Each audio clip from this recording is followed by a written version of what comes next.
everywhere where I need to be live, where we are live. Remember that this show is on YouTube, Facebook, and on TikTok. We do this on YouTube, Facebook, and on TikTok. That's my ball. So, guys, just let me know, those who are logging in, whether you can hear me, whether I'm audible and everything is fine. Just let me know.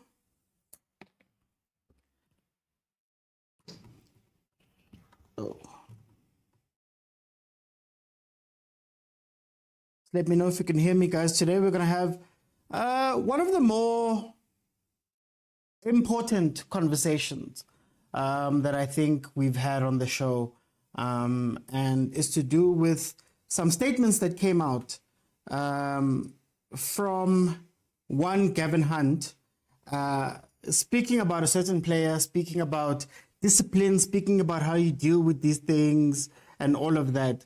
And it really got me thinking, because we have a history of ill-disciplined players, or not necessarily that many of them, but the situations that we do have are such, hey, they're so extreme, man. Like, for example, the picture I have up here behind Junior Pagamani there tells you a bit of the story. But if you can just confirm with me that you can hear me, then we can start with the show, those that are logging in now.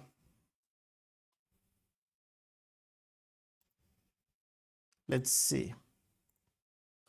Thank you for the conversation, Sean. I'll start the show. Welcome, everybody, to the Overthinking Football Show. My name is George Mokwena. I am your host. This show is on every Monday to Friday, 12:30 in the afternoon, and then also Monday to Wednesday at 8 p.m. We also do watch-alongs, as we did yesterday for Ibanyana Banyana, as we're going to do tonight and tomorrow for Pirates, who are playing tonight at 7:30, and then Sundowns, who are playing tomorrow night at 7:30. If you want to watch any of the previous episodes, we've had so many different conversations on this channel. They are available on Facebook and on YouTube in full. Months and months of conversations with the different panels that I've brought onto the show, who come on, and we have some in-depth conversations. It's not just about reviews, it's not just about analysis of matches. It is about conversations regarding our South African football that we love. If you want to join one of the panels, please note that you have to join me when I'm live on TikTok, and follow the page. Then join me when I'm live on TikTok. At the bottom of your screen, there's a button that says multi-guest. There'll come a time when I say I'm opening up the lines, and you'll be able to join and add your voice to the show live. For those who've listened before and you're wondering where these voices come from. Today I want to talk about player discipline, and the different facets of this thing, man. How should teams deal with it? How should players deal with it? How should these things be handled? What's to blame and things like that?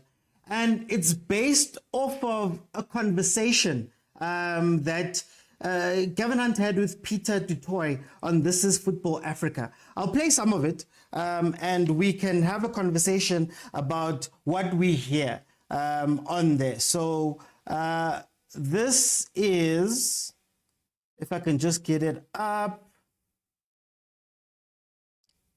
This is Gavin Hunt speaking to Peter du Toit. This is football. Peter du Toit used to play football. If you want to watch the full episode, it's 49 minutes of an interview, and you can watch it over on that side. So let's hear what Gavin had to say about Uphakamani.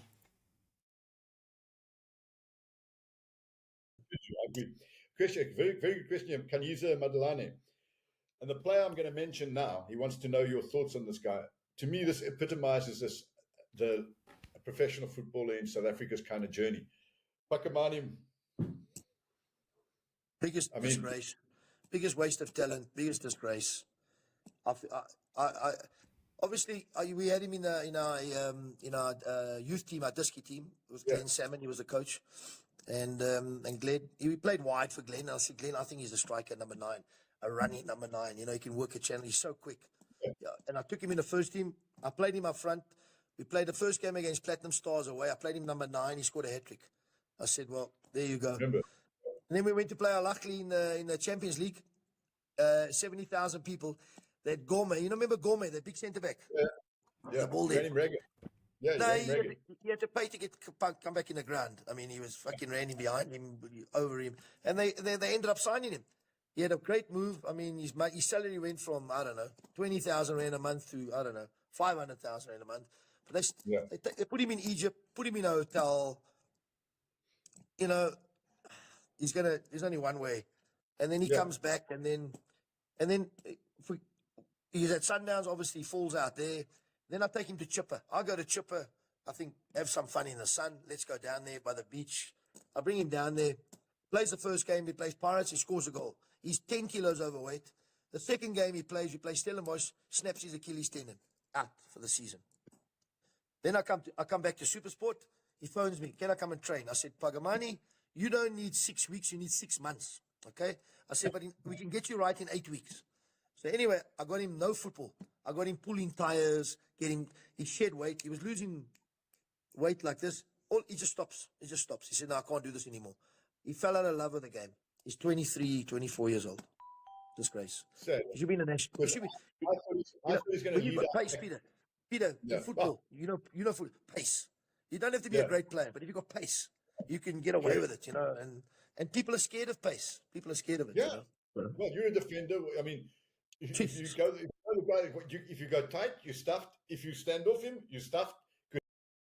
So you're not running behind me because I see the advertising board. It's a tragedy of South African football. We can name a whole long list of players that have gone that way. I don't understand.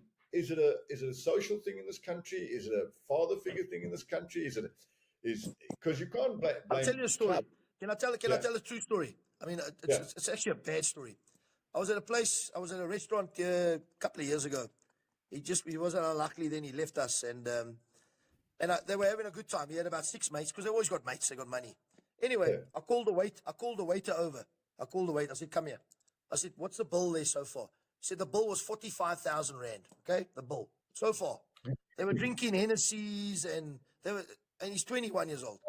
I said to the waiter, it was 45,000 rand. I said, if you serve another drink there, I'm personally gonna the waiter up. I said, you cancel that bill out. He obviously they paid. They obviously went somewhere else. But that's what I'm trying to tell you. So where's your mentality? I try to speak to the boy, but yeah. Tragedy. No, maybe. I mean, maybe the thing is people should get only a percentage of their salary, and the rest gets put in after 30 or something. But I suppose obviously, Peter, in South Africa, there's a black tax. You know, black tax. They don't look after the family; they look after the street, basically. And I feel for these boys. I feel for them, but they've got to manage their money because at the end of the day, it's not that these people are going to suffer. They're going to suffer, the player, because they're going to have nothing at the end of the day for themselves. So I do think we do need to put a percentage like they do and have a pension scheme, because you need to get on a retirement annuity, a pension scheme. And I know it's difficult. Listen, I deal with these guys for 30 years. I know it's difficult. They got aunties and uncles and grannies, but they cannot, because at the end of the day, they suffer. They suffer. Yeah, actually, a good story. Okay. I'm gonna pause it. I'm gonna pause it there, just for time's sake, and also to respect. This is Football.Africa. If you want to watch the full episode, it's 49 minutes of an interview. One of the best interviews I've watched. So on YouTube, go ahead and check them out. But I wanted to use that as a jumping point for this conversation that I want us to have about South African players. The reason why, Agent, I put up this picture is to show how wild our stories get, because if you think about Old John, there's Old John versus Cristiano. Old John was captain of Bafana Bafana, captain of Pirates, went straight to Spurs, was playing in the league, disappeared, and then he comes back later and his life is different to what it could have been. Especially seeing the type of players he was playing against, Nabo Cristiano, the type of rooms, fields, teams that they were part of. But when we have this ill-discipline and discipline conversation, I always think of it from two minds. Number one, you'd think that, these players have an incredible chance and they're living the wildest dreams. Like if we say PSL teams have 30 people per team on average, that's about 450 spaces to play top football, to maybe have a chance to go and do this for a living, to earn very nice monies playing this. So you wonder about them, about their mindsets, about when they come into this thing, what are they trying to do? What are they trying to accomplish, and how could they throw these things away? You know, when you're outside, you think of it that way. How could you throw away these incredible opportunities? But then the second part of it comes into my head, and you think to yourself, Gavin, speaking about Phakamani, who's 21, a lot of these players that come into fame and power and play for these big teams and some other small teams and earn a lot of monies, they're young. Didn't go to school, didn't go to varsity. They come into this, they get the money, and they spend it recklessly. They're new to this. You get all of this stuff, and you wonder if the league is actually catering for them. We've had this conversation before about things like pensions. Should the league put aside certain monies? Should the leagues force them to do financial things? You heard Utuso Phala on an episode on that podcast that has been going around, speaking about how they tell them about financial planners and be like, "Hi guys, it's not compulsory. I'm not going there. I'm earning 100,000. I'm on top of the world." And can you really blame them? We've had an episode here where we had King Gubane, Usbodiso King Gubane, an agent Yama player, who came in and told us that, guys, in as much as we say agents need to do something, agents need to step in, it's my client.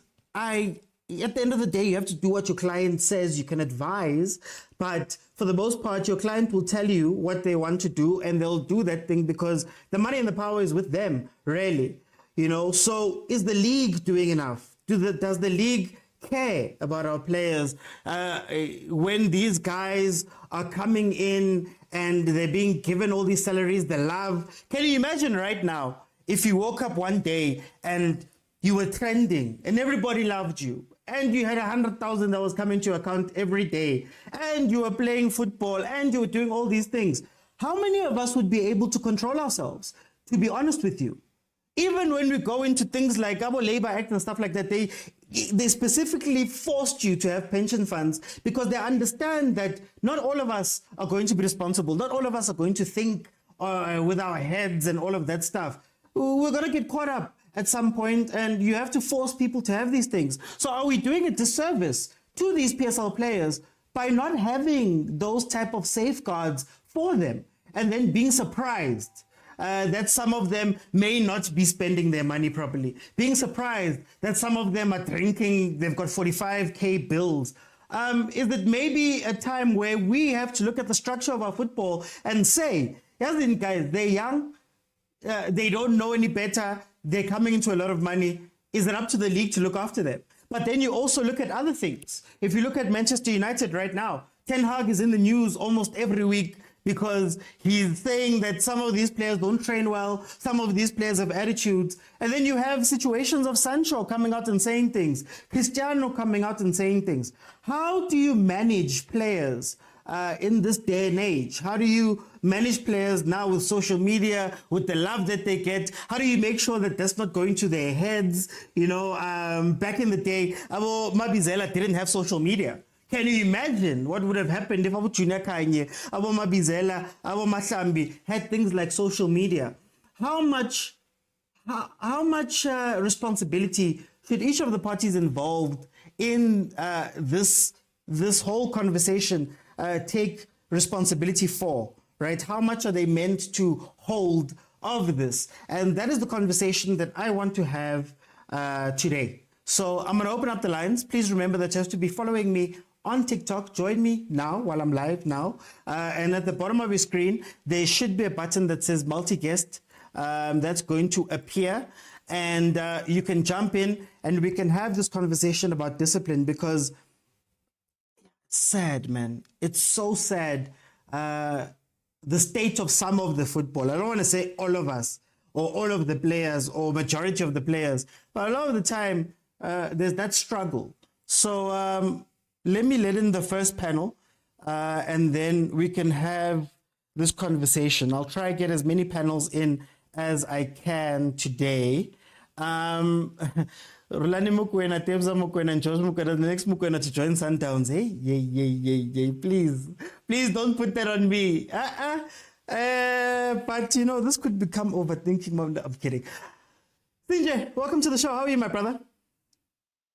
I'm all right, Pratolji. How are you? I am good. I'm good. Buccaneer on top of you. I Yeah. don't like Buccaneers on top of you. Hey, I man, don't like you guys are Buccaneers. gonna start beefing. Aye, man. You're gonna need beef, lani chicken, man. CJ, what do you think of this discipline conversation? What are your general thoughts when we speak about player discipline in the league? All right. Okay. I think the PSL should adopt. Let me rather say, for brokers, ne?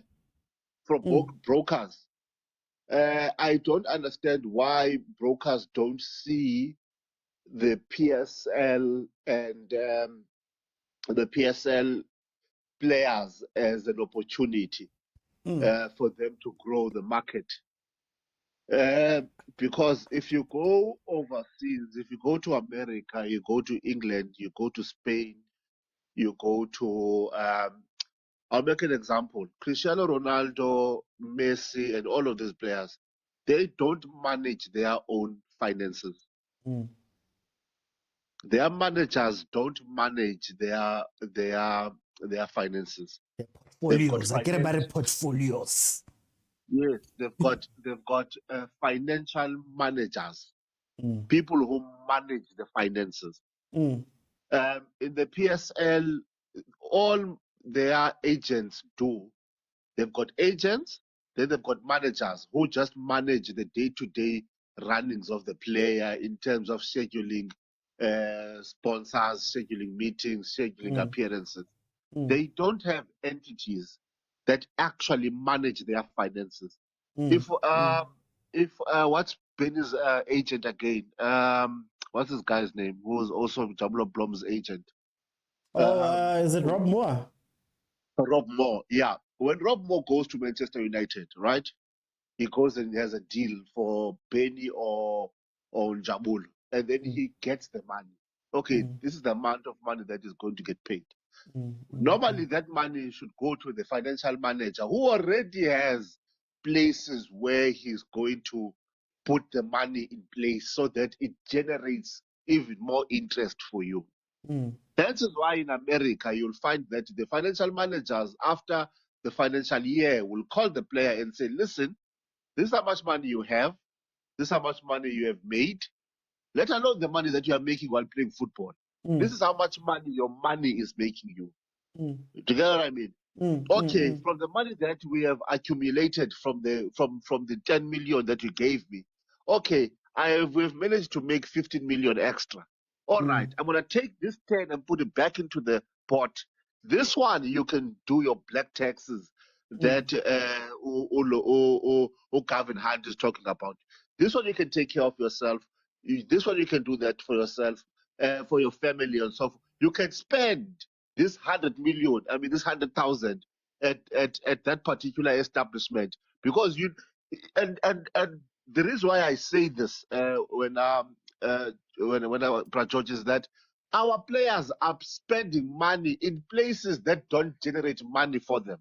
If you go to America and you go to England, you go to Europe, you'll find that Cristiano Ronaldo will spend $100,000 in an establishment, right? Yet his presence in that establishment is making him millions. Is that what I'm trying to say? Are we asking too much that players? I mean, come on, just the other day, and then I must be expected to understand double financial manager and all those things. Is it too much of an expectation to think that the players will do that themselves? No. The agents as well as your manager. And when you become a star, you have an agent and you have a manager. Those people should know which financial managers are good at managing sports,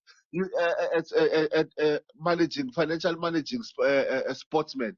So they advise to you to say, okay, George, Butkuzo is good CJ is good. Let's pick CJ because this is my experience with him.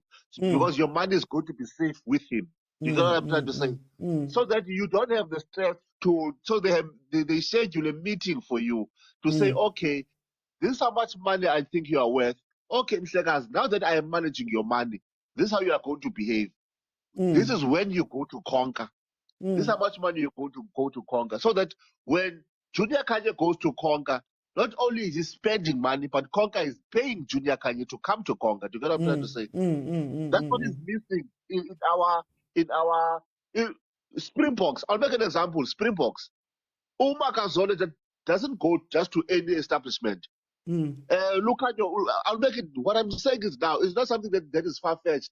In rugby, Lucanio Arm doesn't go to Jeff J.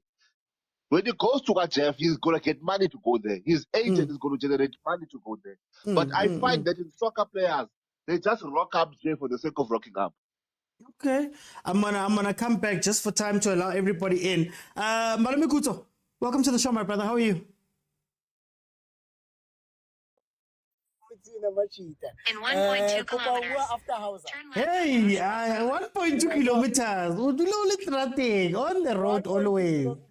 Okay, I'll come back to you. Sean, welcome to the show. How are you? I'm good, my man. I'm good. I hope you're good as well. Nah, I'm good. I'm great. Tell me, when I say discipline in the PSL, what are your general thoughts about what we see? Club culture, my man. Club culture. I mean, let's take the Cristiano thing, right? Cristiano stood out there and said these players don't want to train, they don't want to learn, they don't want to be told anything, and the club allows it, and the coach allows it. The coach doesn't have it in him to bench a player who doesn't want to train, and now they're all turned on him, and everything that he said about his players, his owners, his management. Everybody is seeing it, but nobody's going to say he was right. You understand? You look at when Cardoso left Kaizer Chiefs, and he spoke about, forget Cardoso, when you look at Ernst Middendorp, he wrote a book talking about, how they lost the league and what they were doing. Cardoso spoke about the same thing. Some even coming to practice late. And then further to what happened at Sundowns with Andy Lejale coming to work drunk. They released him. They let him go. You understand? And people will say, especially supporters, they'll say, no, these players are human. Why do you want to treat them differently? Guys, you are playing football. You're going to be treated differently. We never said football, but we know that football, we need to make sacrifices. Look at Grealish. Grealish is a party animal, and people are like, no, look at Grealish, he wins the Champions League. Now he's been benched by Doku. You understand? Mind you, he came off his injury after he got signed. He wasn't playing that much. They Foden there. It doesn't work anywhere, this thing of alcohol. It honestly doesn't work anywhere, especially when you're playing after every 3 games, when you are looking for longevity in football. It doesn't work. I mean, we will understand if you play an entire season and then that first weekend after the season you go out, you get poop drunk, and then you get back to your focus sharp. Some people can do it. It's okay, no problem. But in order for that to continue, it starts with the club. Because if you have happening with Itumeleng Khune, and Itumeleng Khune goes to practice, he's surrounded by Mdu Shabalala. He has some Zwane there. He has all these young boys who are coming to train with the first team. And I think it was said by Peter Musiman. He said, I can't do with people who don't have good lifestyles because they come to the club and they're surrounded by young people. You're surrounded by youngsters who look up to you, who now you want to take these youngsters and you want to go partying with them. Yeah. You're not only ruling the club, you're ruling the change room. I mean, the stories that are coming out of Manchester United are ridiculous. Players are coming late, Players don't want to run. Players are complaining about training times. Hey, man. Since when? You get paid again. Steve Compella said it. He said you You get paid to train as a footballer, which means you come here for 2 hours, you put in the hours. You come here for 3 hours, you put in the hours. Within that 10 months, 11 months that you're with the club, they expect nothing but sacrifices from you because they're paying a lot of money. Guys, if I'm going to pay you 100,000 rand a month, I expect you to behave and make sacrifices that are worth 100,000 rand a month. Yeah. And I feel like Bupagamane Mahlambi, he rose way too fast. He rose way too fast. It's like a Junior Kanye said, they were surrounded by bad players, Buscaran Gomez and what have you, who would take them and they go drink and you know what I mean? So, subculture. It starts with the club. If the club is not going to say, Kune, I'm sorry, but we are done with you, then what precedents are you setting for the club? For suspending him is not going to, Okay. Let me bring in Hauser because I want to go deeper into these things. Hauser, how are you, my brother? I'm good, and yourself? Good afternoon to the panel and everyone listening. No, I'm good. Tell me, Hauser, your general thoughts when I say to you, Il Discipline, le PSL. What are your thoughts around it? My twins. They are twins. It's things it's things you hear, you expect to hear about the PSL, but then, hey, it's, discipline is something that you have to learn from somewhere, and it's unfortunate that the responsibility now does not go to the adult, but it has to go to the club, and what everyone is saying is correct, We can say it in different ways, but then at the end of the day, the players should be held responsible of how they behave. And on top of that, there's a social failure that is happening, where, especially when I look at South Africa, we have normalized the concept of alcoholism, and these players live in South Africa, unfortunately. They have South African neighbors. So these things are ingrained in them, The older players also influence the young players. I was listening to this young man, what's his name, Edri, or the new Real Madrid signing. And he was made to look like a fool when he said that, he doesn't like to party, he doesn't like to do and people are like, no, he's a kid, he will grow out of it. Do we know, are we not seeing the kind of damage that we are doing by normalizing this kind of behaviors? You look at Erling Haaland. When Man City won the league, the treble, while Grealish was drunk as whatever, they kept pestering Haaland. When are you going out? When are you gonna do this? Haaland had to be modest with his answers. He couldn't just straight up say, no, I don't want to do it. That's that. The society also is failing these soccer players. And the sad thing about sports is not a lifetime career.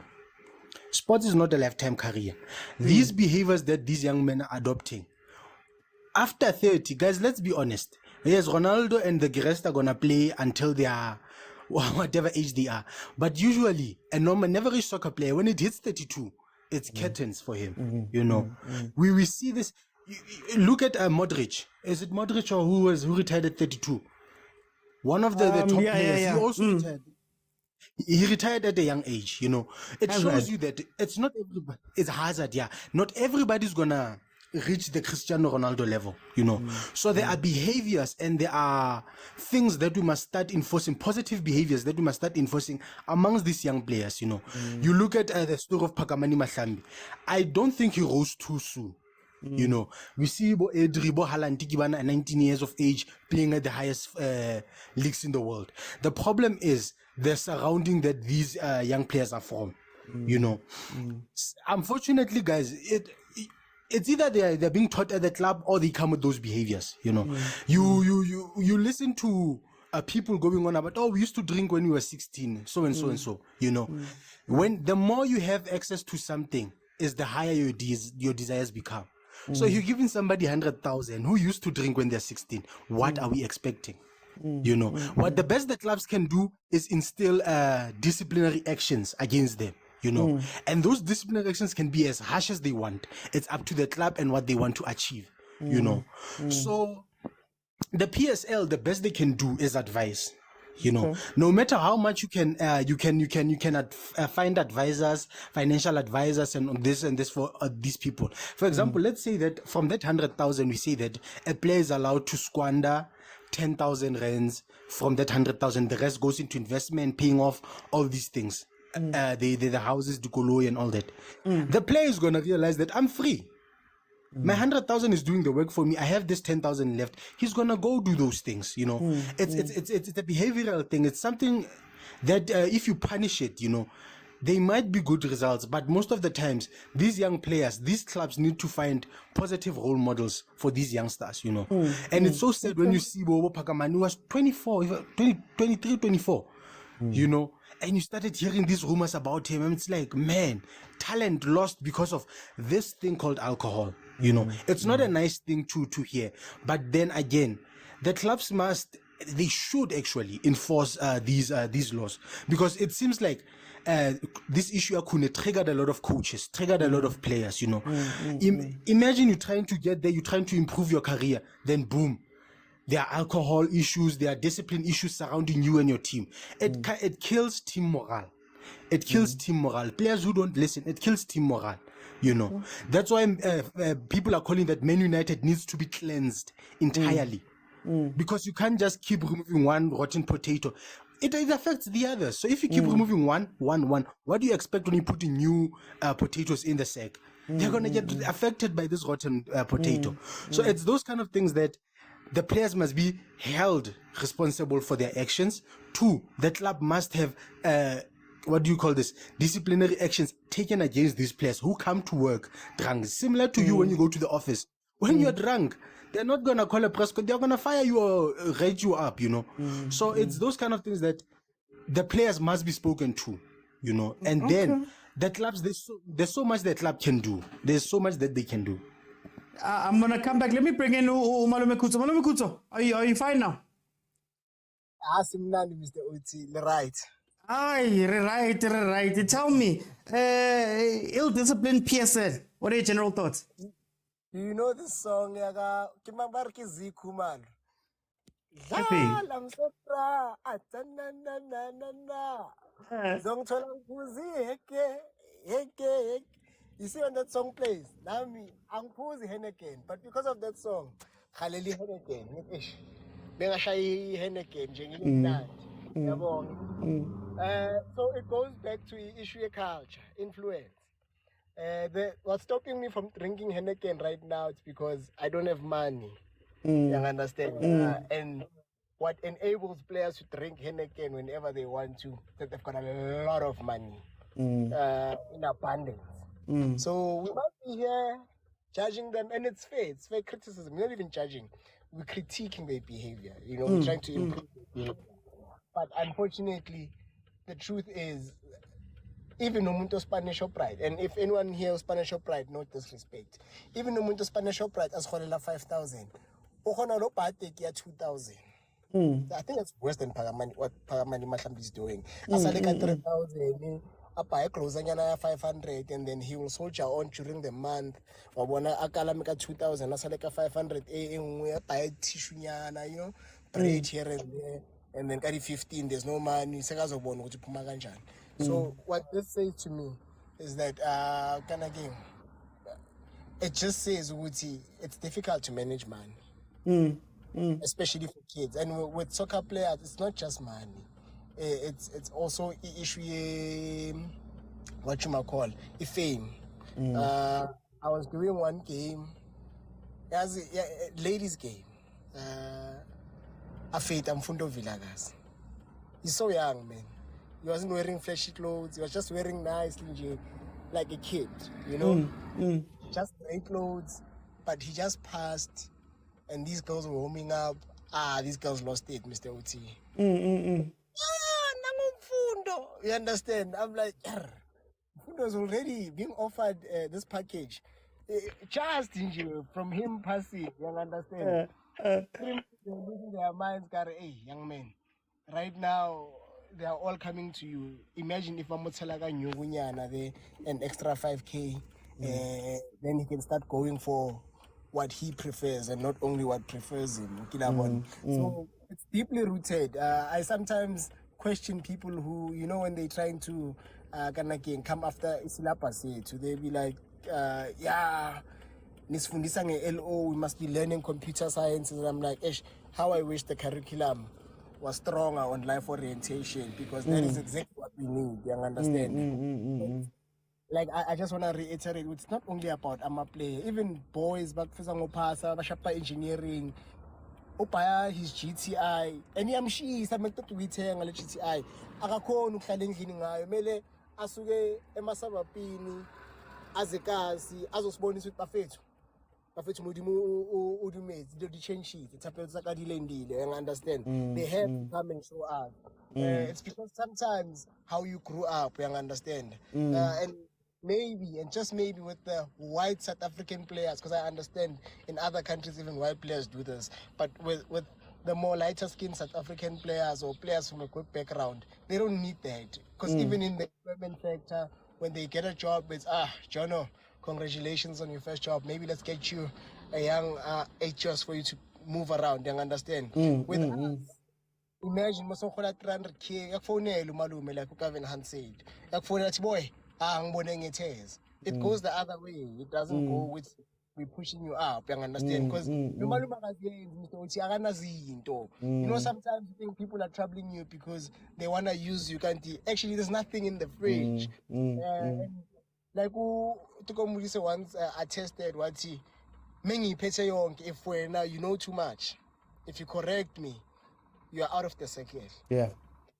And if I see Mr. OT saying to Theo, Avanja, you talk too much, I am not saying a word. I am not saying a word because I wanted Hennessy. And sometimes not even someone might say, Wuti, my friends lawa, afuni Hennessy. No, if this guy moves away from, and I'm gonna use Ukune without any basis, of course, as an example. If this guy moves away from Ukune, it means this guy doesn't eat that night. It means it's chai for him. He must go and soldier on. And then that would be the honorable thing to do. But in this case, it's like, in the meantime, while I'm still looking for Izinto, Tinka Ole Konai. You understand?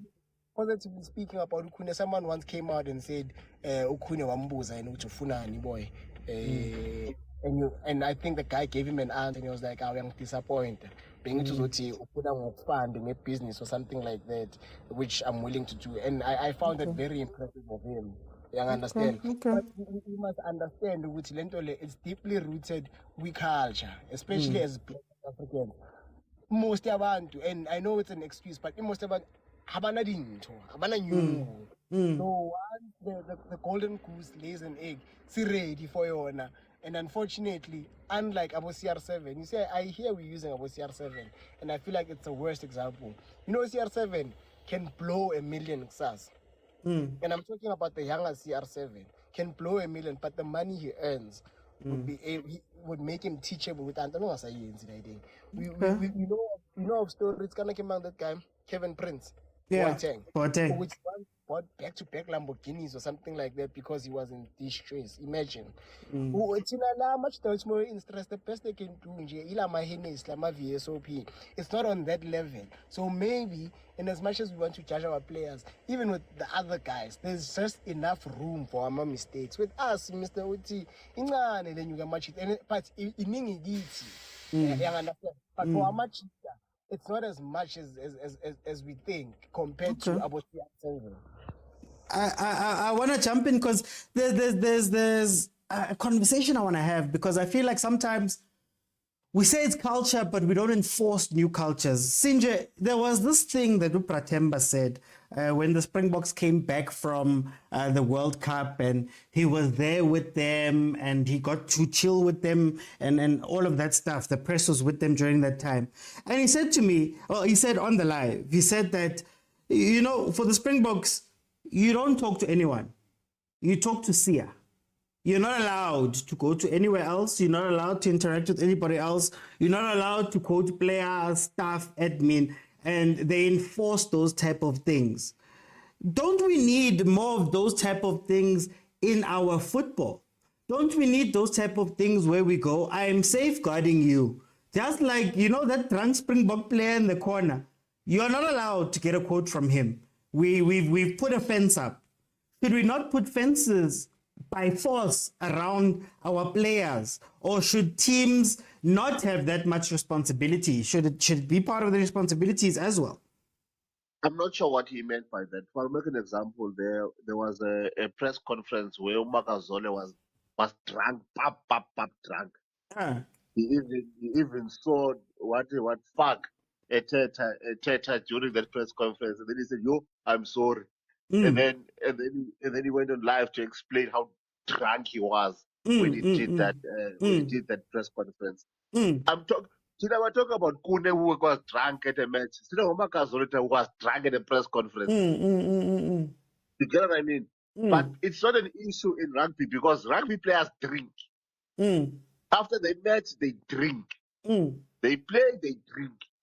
So I'm not sure what he meant when he says they don't have access to other players. I'm not sure. I'm not sure what. Or maybe let me phrase it like this: shouldn't we create fences that protect players? So this idea about pensions, this idea about partying, I'm sure we know all about the rugby parties. We've all been with white people, but it's almost like they party in a place where they're going to be safe from the outside world, if that makes sense. But you must also understand that when you sign a professional contract with rugby, you have entities that manage your finances. You know what I mean? You don't get money from your club directly. You get money from the place where they manage your finances.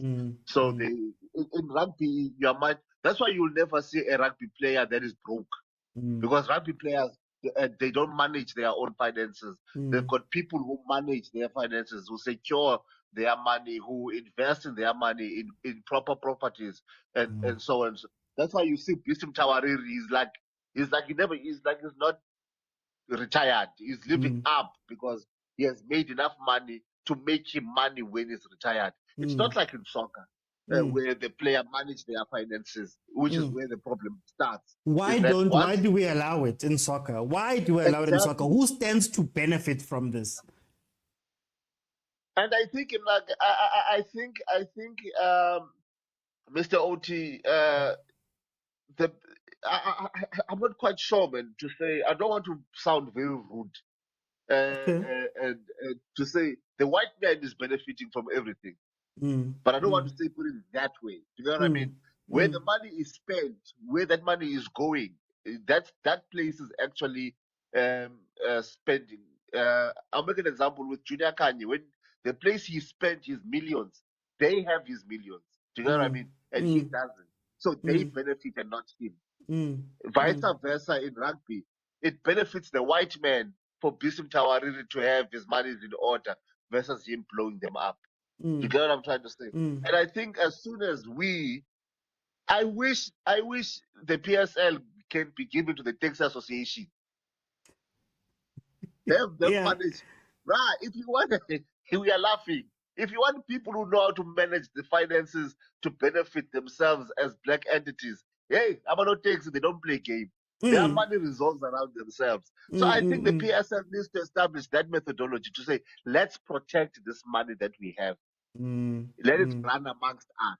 Let it make more money for us. Okay. Let it move amongst us. Let's protect our players. How many players do we have that own clubs today? PSL clubs that are owned by previous players. You get what I'm trying to say? Because we have not generated millionaires. We have not generated businessmen from playing players. The majority of our players. Okay, lastly, I'm going to say this. I want to agree with someone who said this is culture. I want to agree. We have created a culture. Now we can't handle it. I'm from the Eastern Cape. Last Sunday, BCM was having a function called switching on the lights, these Christmas lights. Yeah. I'm talking about 13-year-old girls were drunk pub. Because we have created a culture in our kids, in our little sisters, in our kids. They watch us to say, to have fun, it means that we must spend money on alcohol. It's a culture that is now, if a 13-year-old believes at the age of 13, in order for me to have money, in order for me to have fun, Mm. I must drink alcohol. Mm. At the age of 13, this is someone who's in primary school. Mm. In order for me to celebrate grade 7, I'm celebrating my final exam, grade 7. It means that I must go and drink alcohol. At that age, it means that as a society, we have created a very problematic thing. Mm. What are we going to expect from them when they become 16, when they become 19, when they become adults? It is an issue that is beyond soccer, that we have imparted in our black kids. We even played a game last week before I end. Me and our friends were sitting at the grass, we were playing games. We are saying, let's count how many black kids that are at that age that are drinking alcohol. Let's count how many colors. Let's count how many whites. You will find that white kids are just roaming around having fun. They are having fun, but they're not drinking. Because we have created that culture.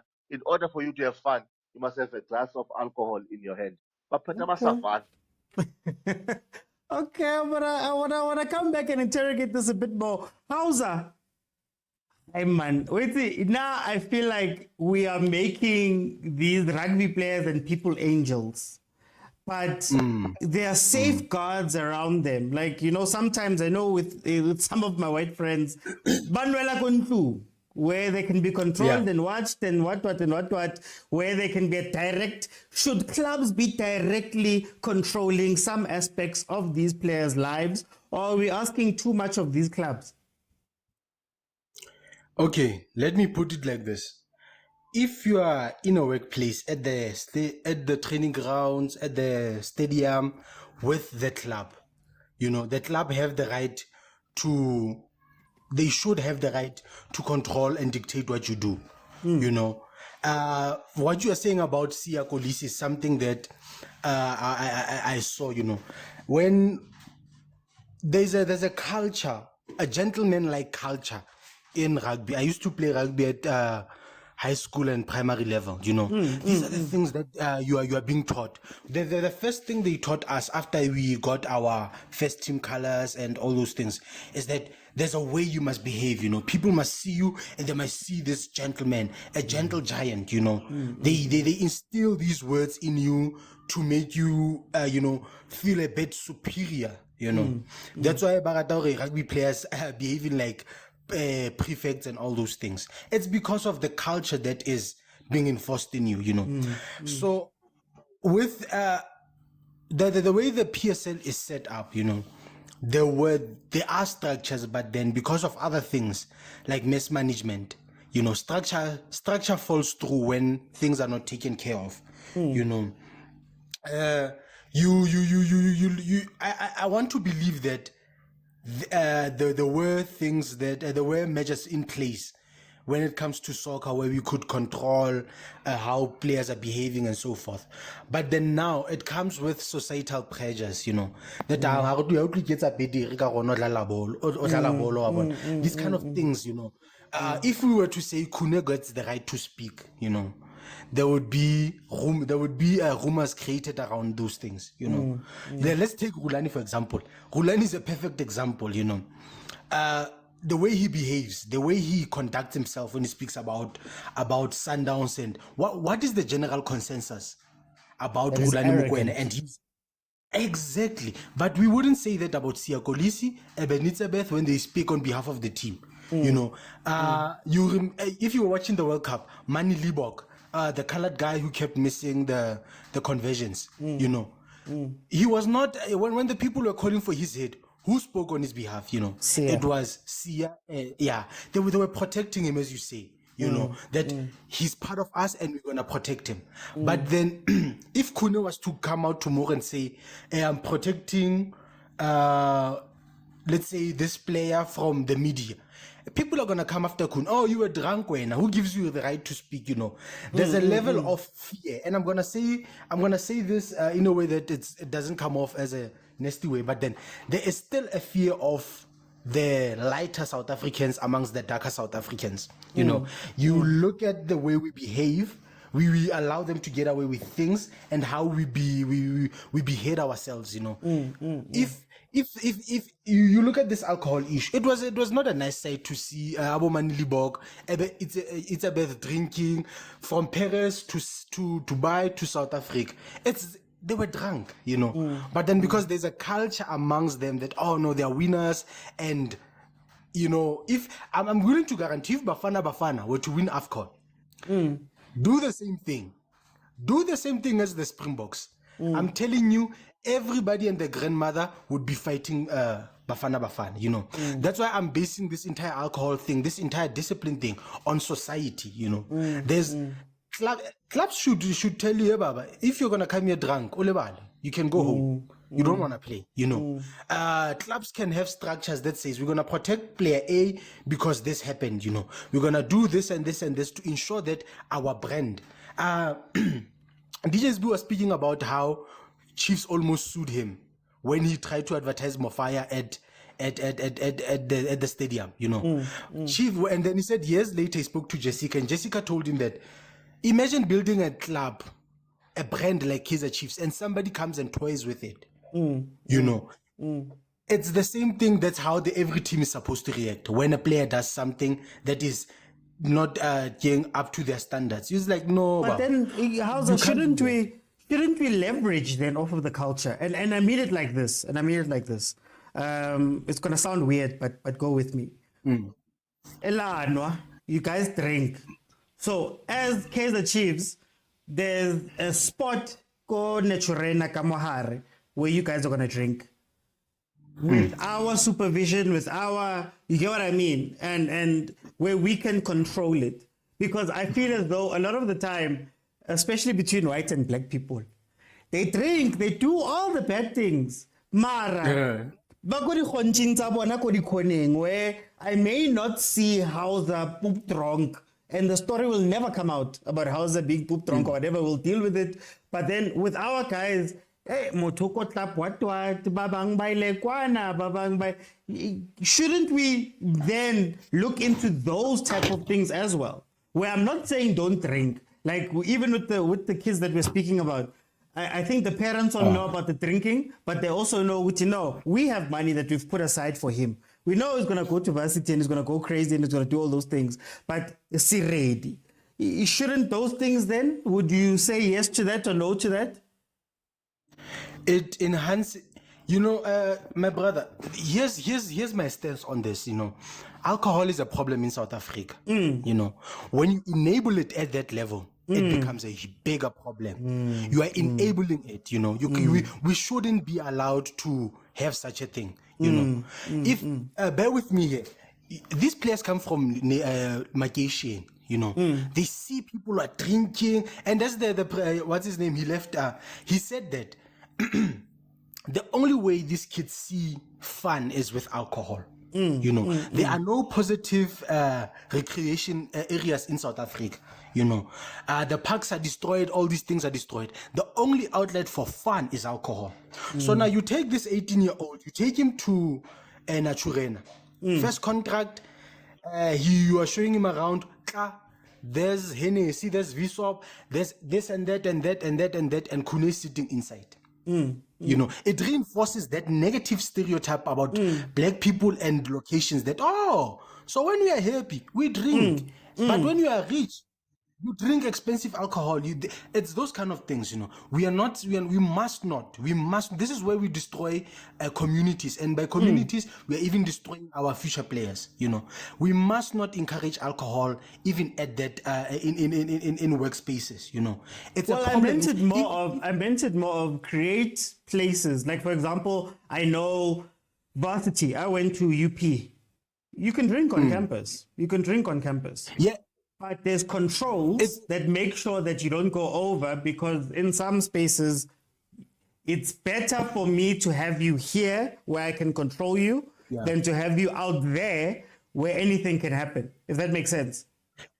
Yeah, I get you. But then it becomes a problem in the sense that unlike such spaces, you know, an academy house It's where you are supposed to be together, unite. I understand when you say, okay, it's Friday and the players who want to drink can go out. Let it be in that sense that there is somebody who's gonna be a chaperone, a caretaker, who's gonna go out with you guys. But then let it not be inside an academy. I mean, what do you call this? Clubhouse. Okay. That is, it becomes a big problem. Look at how these, you will hear more of them, those stories. You listen to every retired soccer player from South Africa. What is the one thing they have in common? It's alcohol, parties, and all those things. So you see these things and you see a problem. And they're unfortunately, when you see, I have friends in academies. Some of them are in the Royal, they left with Royal AM, and some others are, they will tell you, no, when it's Friday, we go out, we jump curfew, we do this. You see what we have already created as a society. You are here to a place where you're supposed to develop yourself, but then such recreations of running away, not following rules and going drinking, etc. But then now imagine with that same mentality, I go to first team. Inside the first team house, what do I see? Memorabilia and all those things, and a bar. It becomes a problem in that sense. Yeah. I wanna bring in Malume Kutso. Malume Kutso, I wanna speak about this culture thing, because from my experience with the rugby players, with all these people, banwa strong. Ne mara in their culture, or quote unquote, okay, kinwali mang today, but tomorrow we're gonna go to practice and play. Tomorrow we're gonna do this. We'd rather do it at home or whatever.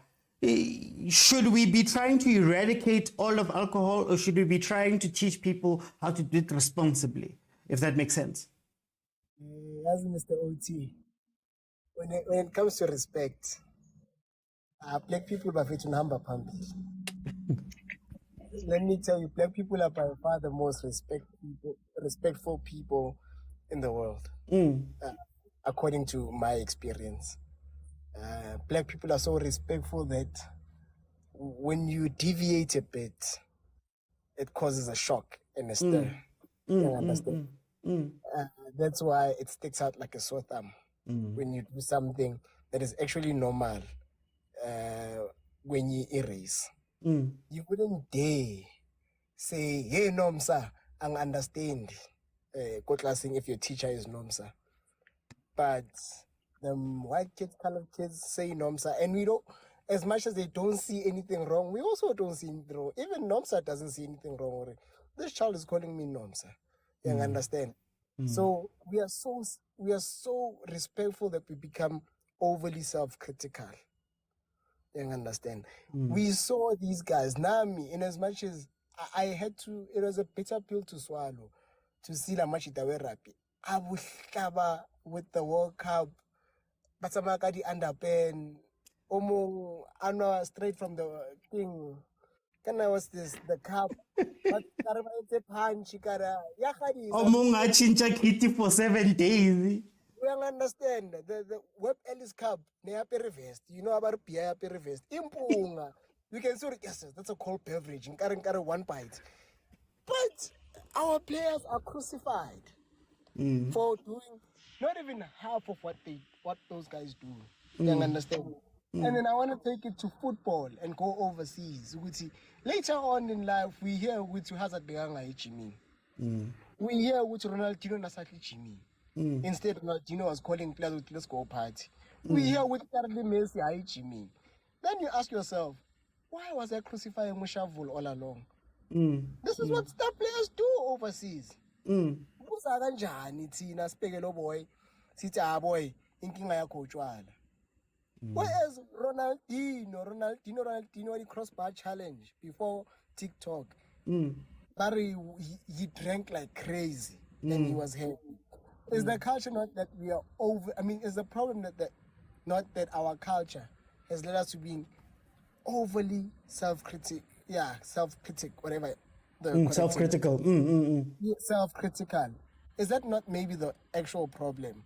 We wait for a mistake. We really wait for a mistake. Mr.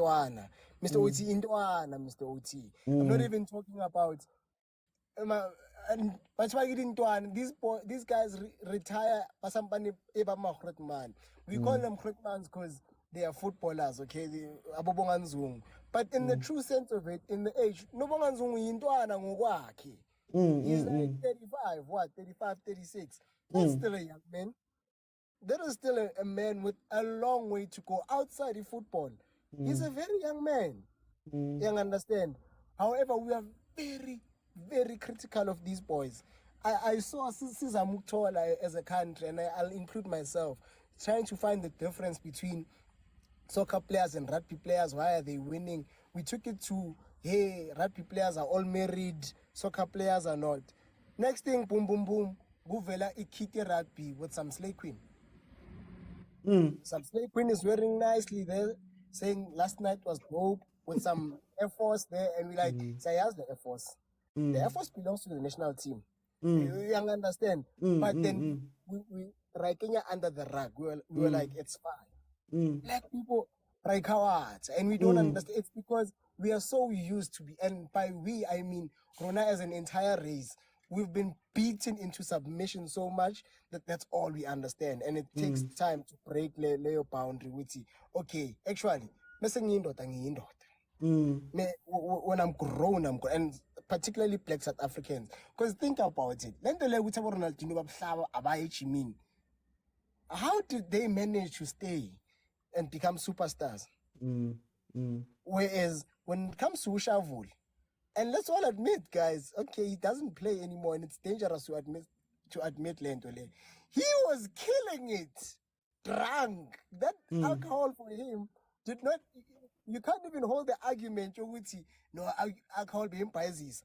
He was killing, but he was sober. The Batuluga, look up push up on a border. He was taking them on. Yes, we do not want to encourage alcoholism, but now looking at it in hindsight, thoroughly informed. I think for me, Malume Kuto, for me, it's coming for you as well. It's the structures. For me, it's the structures around. Like, I think when we look at when you look at the rugby guys, and I'm gonna go back to this example that I always use. I had friends that would drink the entire budget, Malume Kuts. They would come to me, Kiloko Vasit, and be like, hey, Kupachele, and I'm like, my guy, listen, I don't know, why don't you spend the whole night, Akina. But I think the whole point of what I'm trying to say is that me drinking my entire budget means that there's nothing at home, there's nothing left. Them, there are safeguards. So just like with the rugby guys, just like with the people overseas and all of that stuff, for me, it feels as though, ipuze le 45,000 diaga pagamani, but by force we've put away 150. It's in the pack. You'll access it when 1, 2, 3 happens. Shouldn't we be focusing on those type of things? Because for me, it feels as though we're trying to make, as you pointed out, if you gave me 100,000 today or 100 million today, I wouldn't know where to go, what to start, whatever. Now imagine 2017. Shouldn't these teams, these structures, these associations, these what, by force saying, guys, all players, that's what they do to us, employment. You get what I mean? All of us. So you can't sign an employment contract in South Africa without having a pension, what. You get me? So shouldn't those things exist more than us trying to change these other behaviors, which should be part, I mean. No. Perfect, Mr. Utsi. I'm going to respond to the first point that you made fully. To also say, the boys don't drink in private. They drink online. I saw them. I'm still hurt because the Khalids, but it's fine. When it comes to culture change, now this one, there's only one way to change culture. Am I parked in someone's spot? Okay. There's only one way to change a culture. A culture can only be changed through legislation. Yes. Once you legislate, it changes the culture. Thank you. It changes what's accepted, what's acceptable behavior, as opposed to Kanaging just preaching it. You understand? The only reason I pay taxes, I know for a fact, the only reason I don't miss my taxes is because I'm going to be arrested, they're going to seize, don't do it in the future. Otherwise, I wouldn't even pay. But it's become part of the culture. I might not admit, well, I am, but most people may not admit to it. That's the only reason they pay taxes, because they are forced. And Nama companies in the mining sector, the trucking sector, they offer medical aids because it is legislated, which they must offer a medical aid because it's dangerous, whoopty, whatever you understand. So that's the only way to change a culture. You legislate it to say, boys and PSL teams, when you are forced, you don't force the boys, you force the PSL teams and the agents to say, if you're an agent, we want to see which your player has an investment with X and Y and Y and Y, and then you put contingencies in plan to say, okay, since we are saying Tamile invest in your player, we don't want you to squander Imal and invest with the wrong guy. We want you to invest with the top guy. You understand? We want you to invest with a top team, top investors. Not just anyone, proper investors with a proven track record, and just pray with you don't run into, was it Steenhuisen? Can I keep on Mangbale? Steinhoff. Yeah, and pray which you don't run into a Steinhoff situation where someone passes as if they legit. You just enforce which we want to make sure which we're going to get AMA returns in the future. You invest in Maliama player in the right portfolios. You understand? Once AMA team know which they are forced, once AMA agent know which they are forced, it will then be automatic which guys, we can't sign you if I phone up my mail. Because right now you tell a player which I'm going to invest your money instead of Gucci, you are going to wear Adidas Superstar. They're like, oh, okay, no, I'll call you. Next thing you see, this player is now rocking with Kuto. They are now wearing Adidas Gucci. Yeah. If they know, if every agent and every soccer team knows, I have to take 25% of this player and invest it, or else I will go to prison, or else I will face penalties, or else I run the risk of being shut down. Then you'll see a player have actually no power. You understand? And I think what's painful about it is that what's painful about it is that these kind of issues that are new, I mean, not that alcohol, they only come up once they want to get rid of you. Yeah. Kun has been drinking. Who has not seen that video? Kun has passing, but where's my card? We've seen it. Kun has been hanging around Bush Chugu. You're not going to be sober hanging around this Chugu. Never. Are you telling me Chugu was saying Kun must be sober? You're not going to allow anyone to drive your SRT only sober. Someone who can replace it. You think twice. Kun has been drinking. Is the problem alcohol or is the problem contract issues? You tell me. Okay.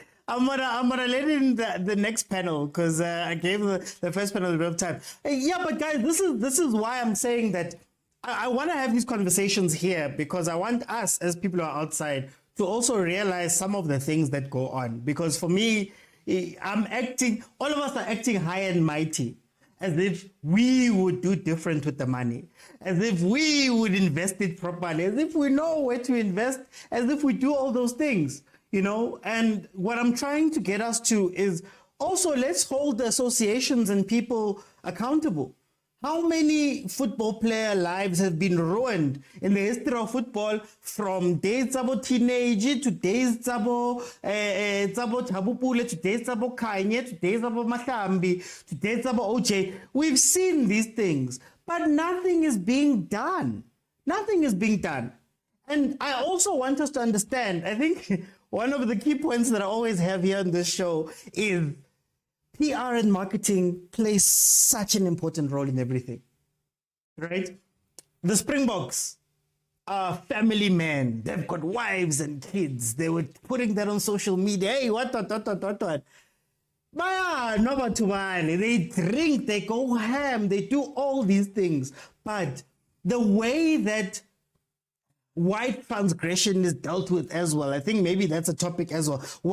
How white wrong is dealt with versus how black wrong is dealt with by the respective races is also very important here, because there's probably many scandals in rugby. You're not going to see them on the front page. You're not going to see journalists. You're not going to see all that stuff. Abu Yusuf van Westhuizen had cheating scandals that came out much later. And these things are also important in what we believe and what players and other people coming into these things also believe. Maybe we believe that rugby players don't drink. Therefore, we look at them a certain way. And maybe if you start playing rugby because of that belief, you might not drink. These are all things that we need to also interrogate when we speak about this stuff, because when we speak culture and we say all these things, there's lots of things, guys, that enforce culture. Lots of things that enforce culture. But are we doing those things to enforce the culture? Kumo, how are you, my brother? Sharp. Sharp. I want to jump you straight into the conversation. Whose responsibility should teams have to take responsibility for players? I'm gonna play devil's advocate for the teams. Should they have to take responsibility for players that are only gonna be there 3 years, that are not gonna listen, they're gonna be hard-headed, or should they just, cut, move on, find the next one, cut, move on, and find the next one like a business? If you're gonna play the devil's advocate, then what is my role for today? So I must agree. No, I'm just asking. No, I'm asking from a team's point of view. Yeah. Hey, Mar. Normally, I'm the one that does beef, that. Mar. I know what a beef. No. Okay, no, a team is responsible for paying you. A team is responsible for getting you to matches on time. A team is responsible to make sure that you're healthy at all times. Now you expect the team to also be your life coach. You expect the team to hold your hand. We're talking about people that are over 18, talking about people that can vote, right? People that are of sound of mind, right? Understand that money it's not something that everyone is used to, but you can't put that onus on the team to make sure they teach you how to correctly spend your money and invest, right? Well, some teams do put those facilities for you to learn about money. But there was this interview I saw of Tuso Pala. He admitted that Chiefs, there were Standard Bank people coming to talk about money, and they were like, if the team didn't force them to listen to their financial advisor, they don't go to the financial advisors by themselves, so they have to be forced. Even then, when they were forced, they don't listen to what the guy says. Bruh, fame is addictive, money is addictive, right? So, and also, right now, as long as, and the other thing is, like, we like to hold these people as our role models. These people are famous, yes. These people have kids that look up to them, but we also have to give them some slack. I have no problem with someone who drinks. They can go be drunk and do whatever they want because it's their money. And I don't believe that that a team should force them to invest the money. Why? Now you removing one thing that I stand for, which is choice. Do whatever you want with your money as a sane-minded person, adult. And if your money is finished, as long don't come back to us Bukumo by the time bank gets a yellow and ask them to come and donate for funerals. Hey, you don't have clothes, your kids are struggling. I agree with spending 45K with just Queens didn't care about us. Most of these people have black cards. Black cards, it's like a private bankers. So they are getting they're supposed to be getting their financial advisors, because black card, forex, there's this unit trust that you can invest into. If people they want to prove a point or and I've got so much money than Agent Lithio, who are we? Who are we? Let them spend it. I guess one But can for the say, good of the game. Shouldn't we say it for the good of the game? What game? What game? How is me spending 50K every day with Diamond Walk affects my game? Kere, for the good of the game in terms of I think we want the teams to care for these players, and part of that care should be Kumo. Maybe we should put away some money first, so that later on we've seen throughout the years players squandering their monies, and then they're asking for these donations and things like that. Maybe as an association that is for the Kurakira, they always come out and they say they love the players, their family. Surely they should come out and say, we're going to put away some money for you, so that later on, now the Diamond Rockets how and that we're going to give to you. You see, the other things, like, let me give you an example. Ne? My mom works for government, and my aunt works for private, right? In the past, my aunt didn't get government pension or any form of pension. She was supposed to get her own retirement annuity. Ne?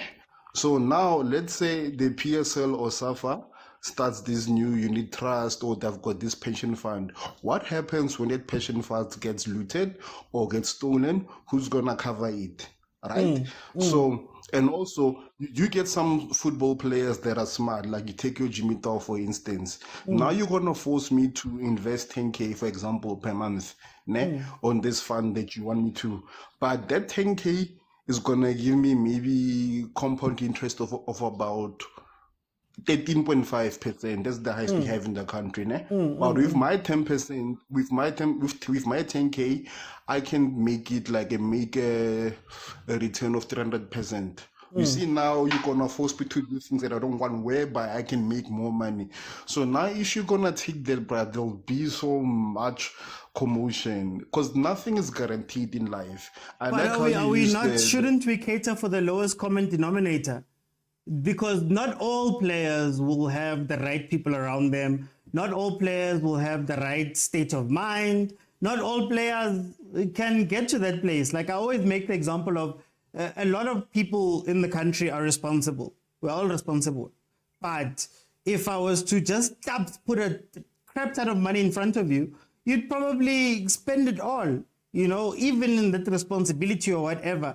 Shouldn't we then go, you know what, guys, as a common basis, just like they do with employment contracts, we're going to give you some guidance, 10% or 7 or 9, whatever it is. It's going to go towards this pension thing for everyone. All of you will have to adjust to that thing, whether you're responsible, whether you're not. Shouldn't they be catering for even the lowest, man? Okay, if you're gonna go for unemployment UIF, then I can say sharp, but still, bruh, if the only deductions that I wanna see from my salary, not salary, salary, I want tax. salary advice, get tax fella, maybe medical aid. That's my choice. So I want and if I'm doing things that affect my game, if I'm bringing my team into disrepute, I agree the brand it's very crucial for anyone. Then fire me. Mara, do not tell me what to do with my money. You can give me advice, you can bring in the right people. And as a player, should I also decide not to take your advice? There's nothing more the team can do, and as fans and the public, we shouldn't crucify the teams, because they've done all they can do. And people are old, bruh. They have their choice, and they can decide for themselves. So now, do whatever you want to do with your money.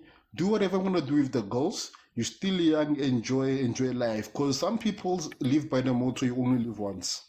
Okay. Ha, what are we kopa luna ba di time bank tse yelo ke bona ba ba di kopang. Let me go to Theo. Welcome to the show, my brother. How are you? Oh, I'm good, Mr. Uchi. I'm good. How are you, sir? You're right. Faka straight in the Tell me, should teams be forced to take responsibility, or let me just say, should teams take responsibility? Pela Lomuntu uzo sign, maybe uzo shall 1 or 2 years. Should I now be tied to this man and his family and all these people for that long, or should we just treat it like a business straight? Eish. Let me greet everyone in the panel and also the previous panel. Namachita second comment section. Nama ladies. Ngiyabona ama ladies ayangena madoda. That's very nice. As ignite show up with the kutu that nearly killed me. Uthi lo muntu angazi ubani bekabhodla utshwala kodwa abadrebula kunjalo. Hey, yabo i-football bafethu. I-football is full of miracles, guys. Okay, to answer your question, Mr. Uthi, it's a very interesting topic. I don't want to lie to you. In all affairs, in all respect, in all positions, Singabantu, we are South Africans. We understand where we come from. Ngasho ukuthi 70% of South Africans phuma endaweni where, you know, it's underestimated. You could go far. You can make something out of your life.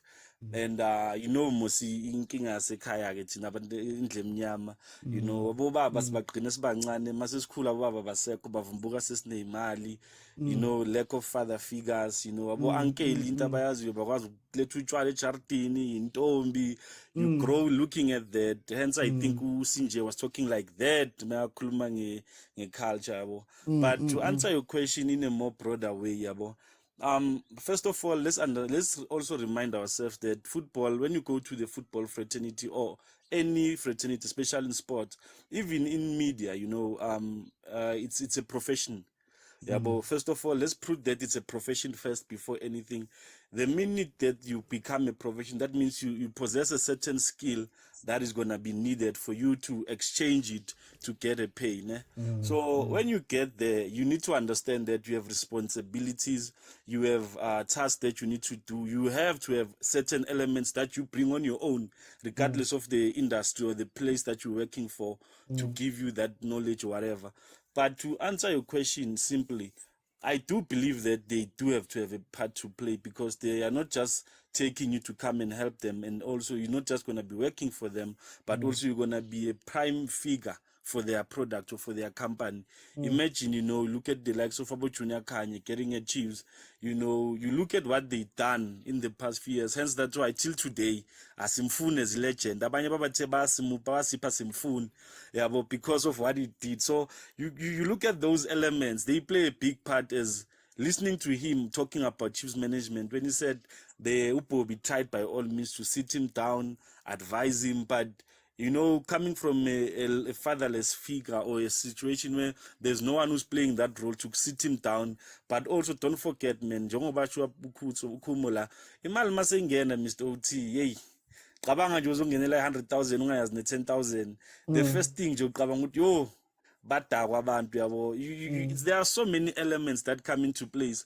But I would say you need to be responsible when on your own. Then management must add on what you bring into the table.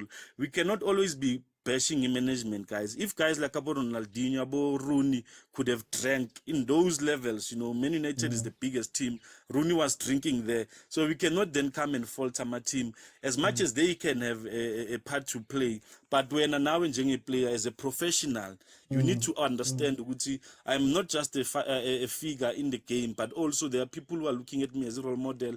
And at home, you know, you're an uncle, ungumalume, or ungubaba. So if you take those elements out already, you're already at a disadvantage. That's why you'll make mistakes. That's why you'll do things and then come blame my team, ubanbani, bengihlala nabo Skapi, bengihlala nabo Jabupule, in. But you get to make a choice when on your own. You get to choose what is it that I do. As much as the management can play a part. I mean, guys, another thing that I want to add on this topic, on this question, it's not only those guys it's not only you who failed, that you were also getting the same pressure. You know, there are many guys who have been in those same position as you, but they made it out. Yeah, but what was different from them? Are you gonna tell me, good boy, that they got better advice from your management than you? You were also there. When you get there, I mean, what I know is I'm a team like Parity Chiefs, Sundowns. When you get to the team, they sit you guys, they tell you the history of the team, the rules of the team, marketing, all of those things. You get informed immediately. So what you do after that, it becomes your choice, as Ukumo said, it's your responsibility. So you cannot then come and blame the team for your reckless behavior. No, I don't believe that. But they do have a part to play. But when you have to play the major role at the end of the day. Okay. Yeah. Let me go to Agent. Agent, welcome to the show, my brother. How are you? I'm good, man. Nowadays, I don't come, I see you lurking in the comments there. Tell me, I'm going to jump you straight in. How much responsibility should teams take for these players? Should they hold players' hands and treat them like babies?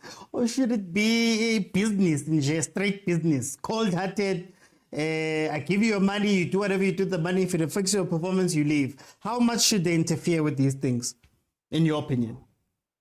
Hey, this is it's a complicated situation for me. Because I'm in the financial sector, so it's not as straightforward, you know. So let me start with this, right? The retirement age of a football player is 35, right? Most of the time. Luckily, if you can get there. Luckily, you know, you start playing when you are 20 or so, whatever. Now, like me and you who get jobs, the insurance companies are banking on longevity, you know, that at your job, you're going to be there for a long time, you know, hence we call some of those jobs permanent and pensionable, you know. They are permanent. We assume that until you die, you're going to be paid. So what happens in an insurance is, these people are banking on taking your money and investing it somewhere with the hope that maybe in 20 years, that's when you're going to need the money, you know? So it is a problem now when you all of a sudden get retrenched because they don't have that money. They've invested it somewhere, you know? As they sometimes put in stipulations that when you get retrenched, you get half of the money that you've printed, which is stuff like that, you know? Now, with players, it presents a unique thing because you are thinking, these people, you're not sure. Like, if you're getting 5,000 a month, I'm sure that unless it increases, you're going to get 5,000 a month until maybe you are 60. With players, they're on a short-term contract, you know, which is 3 years. And then you're not sure if they're going to finish the 3 years. You're not even sure if after the 3 years, that's the end or what. And there is going to be a time between finding teams where they don't play, which means they can't pay, you know? So in essence, what I'm trying to say is, in as much as we can blame others, other people, the problem is pension funds or annuity funds or whatever funds is not lucrative for insurance companies because of the highlighted risk in with players, you know. And then again, it's a problem of incentives. You know, what are you doing to incentivize players to invest? You know, if I were to come to a player and say, but if you invest 10,000 from your money into my company, SARS is gonna deduct maybe 5,000 less from your salary. That's an incentive that at least I'm losing 5,000, you know. But the problem with the South African tax as it is excuse me, it doesn't cater for annuities. It caters for pensions, medical bills, and retirement funds, right? That's what it caters for. But medical bills, most probably teams are covering that, so it's not important. And then you come into charitable contributions, you know, our players are not that charitable, you know. So there's no incentive that is poking those players to invest their money, you know. But should it be an incentive? Should it not be a force? Because I think whenever we have these conversations, we take for granted, man, that the majority of us, even those that have gone to school and have degrees and all of that stuff, investments and all those things, it's the last thing that will come to your mind. It's the last thing you know. It's the last thing you have access to in some cases. And now we're asking a 20-year-old, a 17-year-old, however old they are when they get these contracts, we're asking them to all of a sudden have this information. Shouldn't these things be forced upon the players, or not even forced? It should be a rule, a law, a legislation that this money has to go somewhere, whether it's an escrow account somewhere, whether it's an annuity, whether it's whatever, because of what we've seen, you know?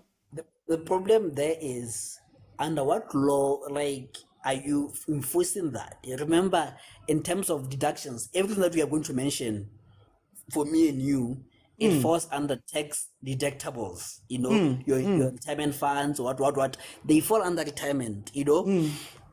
But surely that can be fixed. Hence, There's a Department of Sports and Culture. They can run registration through, I don't know, but surely after 30 years, 40 years, 50, 60 years of watching players go through the worst at the end of their careers, surely at some point someone has to go up, but guys. I wanted to give you an example of India. The reason I wanted to go to the text was that everything ties back to SARS, you know. What I wanted to say is, in India, they have what you call an equity-linked savings account, you know, for sports people. That means when you are putting out money from your salary as savings and goes to savings companies, financial institutions, then that money is tax deductible. So that's what the Minister of Sports in India did, you know. So it ties back to what I'm saying, that, or what you're saying, that the department is up to the department. I think this one is a bit beyond teams and SAFA. It comes to the Department of Sports, that what incentives are you putting so that if you can have a rule, because that money, if it's there, if there's such kind of rule that equities are, you take it out, automatically that money is going to be subbed out before a player is given a salary, you know. So I think for me, that's the only path that as the Department of Sports, they must come up with legislation to have something of that kind where money is automatically taken out before players are paid, and then they can get the rest. And is there a then moral obligation on teams? Should they care? No, they shouldn't. You must. Here's another thing. Remember, you it's again a case of let's say you have a house help who's helping your boy at home and your family. You know, you are hoping that person is going to be there for a long time. But if you have, let's say, a gardener who comes in, you know, you don't care much about the gardener because you know he's going to come in and go, you know. So it is the same with teams. They know I have this player for 3 years, so I'm going to focus, let him do his job, I'm going to pay him, that's it, you know. The onus for me is on SAFA. These are SAFA employees indirectly. SAFA should be more invested in them than teams, because with teams, you're always going to have that merry-go-round. Imagine as a team soccer who knows business, who knows law and stuff like that, and say, guys, I'm going to mandate this, you know. The question becomes, when this player leaves TS, what's going to happen to the money? What's going to happen to this? What's going to happen to this? You know? And if it's only individual teams who are doing this, it's difficult to trace the money. That's why money is going to go missing from players, because TS is taking money from players, but he moves from TS, it goes to Sundowns. Sundowns don't have that structure. You know, so it's going to get difficult to trace the money of players. So hence, it's supposed to come from SAFA, but not necessarily SAFA, but from the Department of Sports, and then to SAFA, then to teams. So the moral obligation for me is on the Department of Sports. Okay. Alison Tabi, welcome to the show. How are you?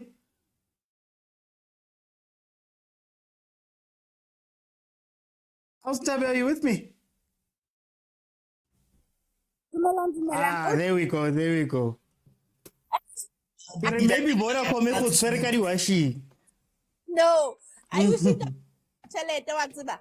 Ntho o buang ka yona ya hore batho ba rugby ba nwella kae, ke a hopola, I think maybe 6 years Thato ntse le mnyane ne re tsamaya tournament ya bona ko Randburg, and then me le teng opposite ya teng ke me batho ba cricket ba jimelang teng ka me re kenang ka teng ho ya di-grounding ho na le a big ke source of club nyana ha ba tseta ho jima ka mole ba batla ho lona ba tswa from ka mola ba lo dula ka mono nong e quite place ya bona ho na le di-security ho ke se kene mang kapa mang a tswa a tlo jwetsa hey mama ba nona tewe ke se bone ntwe and then ko hae ko Qwaqwa, by the time Free State Stars se ne sa bapala ha ke tsebe hore na Ntate Mokoena le monga that club e ne le eng ho no tsibuwa hore fela bashemane ba Free State Stars ba qeta ho bapala ba tlo kena beseng ba tsamaye ba ye ko me ba dulang teng ba hlape ha ba qeta ho hlapa ha ebe le batla ba bona ha e ka bo ka batla ba bona le lo thola ko placing ne bitswa modula ho no dula bona fela mo ho no sa kene mang ka bo mang o no ke ba thola information ka bona hore mama ba bona a ya ma o matafole o no ke bona tshedwalo. So I think that's why kere if ne ke na le tšhelete ne ke lo e etsa that place ko na tshurena hore ai guys ha le tswa gaming ha ona motho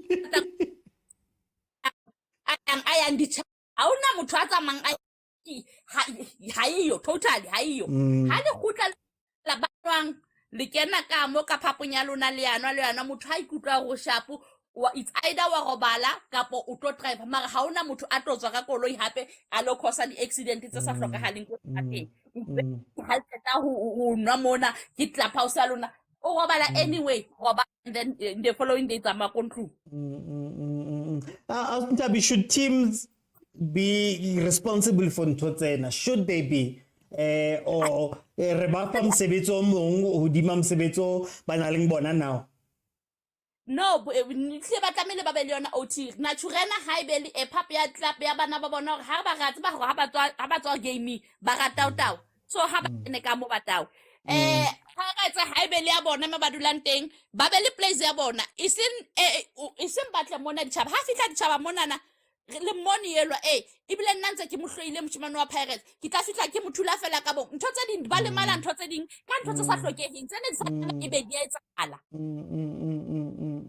le ba le etsa tse di pleke tse leng tsa bona hore ai after game re o chila kae re tlo tswa re tsamaye o ke se bone ntho e ngata e ntse etsahala and then safa yona ha e patala PSL tšhelete e ba reng ke yo tšhelete re le fang yona every month for patala di player or whatever ha be le tšhelete e bewang e salang for ha life is le difficulties ka no tsena ba bang ha ba sana tšhelete hana eng nne motho fela wa hlokahala ho tlameile a kolokelwe o sile bana le mosadi ka eng nothing ona bo 10 years o bapala ball ko wena star se sna next how tsa sa after wena o hlokofala hai ene hape batswadi ha ba fuwe bana la ba tsaba bana ba jwang o la tshoja bopulare yena hana le 19 ne ba expect hore a be responsible yes ra understand that 19 years o ke se batho ba responsible ka 19 years ha ona ngwana ha ona ka ha o so bone bophelo hore na botsamaya jwang o ntso agency ya o tataiso go etse ha ngwana o le 17 years jalo ka botšhabala le bo mfukeng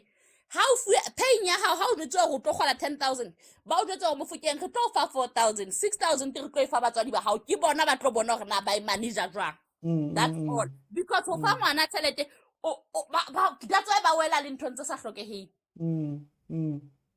because bona ba control bona ba so bone lefatshe mara batswadi ba bona ba le bone so ha re feng o kwatile wa kwata re fa mau 6,000 wena o tla sala ka 4,000 Okay, Stabi. I want to go to Kumo.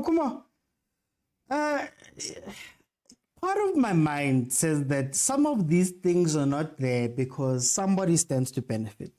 And I may not know who benefits from the money side, but I know that it may benefit a team to not have financially literate people because the contracta, you can work them in. Is there some sort of benefit that maybe the teams, the league, the associations are getting from these players not being as disciplined, not being as financially literate and things like that? I don't think so, man. I mean, like, why would a team would want to pay someone so much money just to see them not succeed? Right. So now I appreciate that you've got former players who like the legendary Chiefs players like your Junior Kanye, Lewo Jabupule, going around and trying to advise the young people. It's also an example on how the team doesn't want these young people to fail because they get these people to go and discuss by giving them master classes. You know what? As an organization, like if you want to compare rugby and say, wow, they've got such marketing, good PR marketing, and then they've got people to invest for them. It's not because they had government intervention. It was players, they were like saying, you know what, guys, we make so much money, you aren't paid a lot. Like, there's so many things that we can do to make sure we've got money after our playing days. So us also, these players should agree they've got a union, I think, right? But the union, for me, I think it's what is failing these players, because if the union is there, they should be implementing these structures that you are speaking of right now, right? So they should be the ones that saying that let's go to Halad, because Halad is backed by Reserve Bank. So if our money gets stolen or something happens to it, at least the insurance and Reserve Bank can pay you guys back. You're gonna use Halad because Halad has set track record of being in these familiar things and older, so we have got pedigree, so we can trust them, right? So if nothing like that takes place, we can have all these conversations until we are blue in our faces. And the other thing, the other problem that I see that people don't have, but I think some clubs do offer them, you are a captain, right? So you're supposed to lead, and by leading, you're supposed to be a mentor for these young people. I just wanna disagree with Austin Tabi for a bit. I don't believe that a parent should be in charge of a kid's salary or finances. Yes, legally they're supposed to be, but we've seen instances where parents also squander their kids' money, right? So now the kids, when they're old enough to say, where's my money? What did you do with my money? Then the parents like, yo, I've been taking you to trainings, I've been doing that for you, blah, blah, blah. You won't get your money. If you're gonna have that approach, it's not legal, but I would prefer that the money gets paid into a trust. Of course, the parents should also be involved, and if the kid wants something, or once the kid wants to invest in something, then they have to motivate why, and do a presentation or proposal to explain why they need this amount of money. I think that's a better idea, you know. So yeah, I mean, that's what I think on this whole topic for now. I'm gonna come back. I've got one last question when I come back. Theo, is there somebody who stands to benefit from this stuff? Is there, somebody mentioned, I'm forgetting who, I'm sorry. Somebody said, I think it was on the previous panel already, now all of a sudden, the drinking is a problem. These are the same teams that, if they can, they pay players small amounts of money as a development player and all of that stuff. Do teams and associations stand to benefit from some of this indiscipline, from some of this financial illiteracy? Yeah, I think with what Osintabi said about Tabatsadi pubs, that was part of those beneficiary standards, Even Kokasi, Mr. Uti, what they do is when these boys go and play, after the game they'll tell them, case black, because they know nothing about money, they only care about bourgeois. So you look at those elements, they all form part of what you're talking about. Let me liken this topic to Indabale. I don't know if you've heard Indabale Ambitious, no, this guy MT, I think it's MT, the MT contract stuff. or Java, the contracts, Guys, let's be honest, MT does have a manager. Let's just come out and say, as me as a man, if I can manage a person, I will often liken my my situation first before them. So agents, you look at Tabaya Plomo, the agent, what he did against Chiefs, he came and said, no, you can't do this to my boy. That's not double agent way too. So I know there are certain elements that he will do better at Chiefs and at Sundowns than so to be honest with you, I think they do play a certain part, because for an example, I'm going to make an example. I'm not saying it's true. Let's say Rowan Rockmore, or that guy who's an agent, I think Aplom. Let's say if he had a better relationship with Chiefs, and he had maybe 10 players, some of them they're from development, there is no way maybe more than 5 of those players are not going to go at Chiefs. And when those players go at Chiefs, there was going to be a certain negotiations that will do besides that of the players as beginning IPL. So I think when it comes to these things, Vele, they do. I don't want to lie to you. They might not be visible, but there will be invisible elements there and there. But also ngifuna manje ukubuyela indaba yasintabi indaba yamaphapha ngeke ilunge Mr. OT. There are players who drink for fun, there are players who drink to die. So you take a player who drinks to die, you give him a pap, you have already killed him. So it won't work very much. So I think also will you drink to die? Upobe is the right there. Will you drink to die? Yeah. But that's the thing. Guys, we've seen. I don't know if you've seen that video. That there's a video where I think they're in Limpopo. They Shapavat Matram. They're all there together drinking. Man, this guy, man, the one with the Cape Town City, he was also there. So I mean, guys, and another thing that I want to say, Mr. Oti, as a disclaimer. Guys, alcohol is not the problem, but alcohol abuse is the problem. That's what has to be clear. The minute you abuse something, you're going to have a problem. Thank you, Agent Tumanyama. You know, they were all there drinking. It was nice, but we never noticed them. You never noticed because they never abused it. And another thing, when I OT, the minute you build a team, you build a synergy. There are certain, those who drink or those who have a problem with certain elements against indaba zeimali, indaba zobumnanda, mantombazane, the minute you create synergy, there are people who are in the wrong side, bazobonakala. You understand? Because they will stand out to good no man. These ones are actually not part of this flock. But because we are creating an environment where we want to accommodate everyone, we will always have a problem. And really, I mean, I don't want to lie to you. If I was a manager OT, I promise you, you will be playing at Chiefs knowing very well, there's a certain percentage go in there and do 1, 2, 3, 4. Even though I know it's not something I phone, but if I'm gaining, I'm not gonna not do that. I don't want to lie to you. But are we gonna get the type of I remember they spoke to Sir Alex Ferguson, and Sir Alex Ferguson said, I was in Manchester.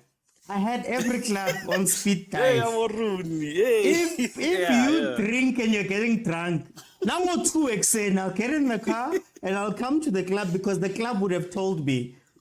I feel as though he didn't have to go that far. Is it one of those things with Tamachimwe to now it's a business? You know, now it's fine. Distribute some keep a contract hamba. Are we ever gonna get those type of things again? Like, look at what we talked about in the group when it comes to Paraman Mahlangu, no Kevin Hunt. I can make an example. Kevin Hunt sees him drinking, he sees the 45,000 bill. I promise you, there was no way Kevin Hunt was gonna go there by himself and tell him, stop drinking. First thing, it's my money, blah, blah, blah. All of a sudden, the player is not playing. Why the player is not playing? Then maybe after he's gone, then we are told, good no, and then the coach stood up and whatever. So I think, even though it's like exactly what Kumo said, guys, you need to be responsible. I wonder if you take away responsibility, Mr. Oti, from you as a professional, then we have already killed you. We're going to treat you as a baby till you die. Yeah, but we need to give you that responsibility. Guys, in football, you have 20 or 15 years of lifespan in it. If you do not make right decisions when you're on your own, you are killing yourself. So you're not going to come and say... I think, but my fight becomes when teams come out and they say, oh, we've got the best... getting the best intentions for players, their family, we love them, we don't want to see anything. And then they don't act on it. Same as when we speak about the PSL. Remember we had a conversation about the PSL and Sundowns. Sundowns keep signing all the players. No rules have come out. Nothing has come out. So do they actually care? Is it something that they care about? Sababona bakwana bo teenage, bakwana bo Jabu, bakwana bo junior, bakwana bo OJ, yes, the E-line ilogia hamba sababona, and nothing has been done. Okay. Let me make an example. You remember Uzuma, I forgot his name, and the one that left Chiefs for Amazulu. If you remember, Chiefs tried. Guys, Dumsanism, thank you. Chiefs tried, guys. Go and check. Like, when they came out and said, we've been trying to help him. We've been trying. And I kept on wondering, man, this guy could have done better. There are games when he will come in and you're like, okay, you see him, but you do not see him. But there are games where he comes in and he stands out. And I remember when they said he was drinking, I was like, oh, okay, that could be the reason. Yeah, but so I think as much as the team can try and assist you, Abamhango, guys, there are things that you cannot, like you as a team or as even an agent for that matter, or a family member, Mr. Oti. Like, let me make just this last example. Let's say Izo. If you know that story, let's say Izo. I remember Bobo when he got his first paycheck, he left home. The whole week he was not at home, out drinking, having fun and all that. When he came home a petugudla, and bahlanya, but hey, this guy gumnandi nanani. And then he said it disappeared for the longest time. That's when he came back, drugs. And then you check, this guy is a child, by the way. You look at those elements. You can't tell me, the manager, because he had a manager, even though he was an actor. There are people around him that I think kept on telling him. So I think they know how to run away from the good people who can try and assist them. But if we're not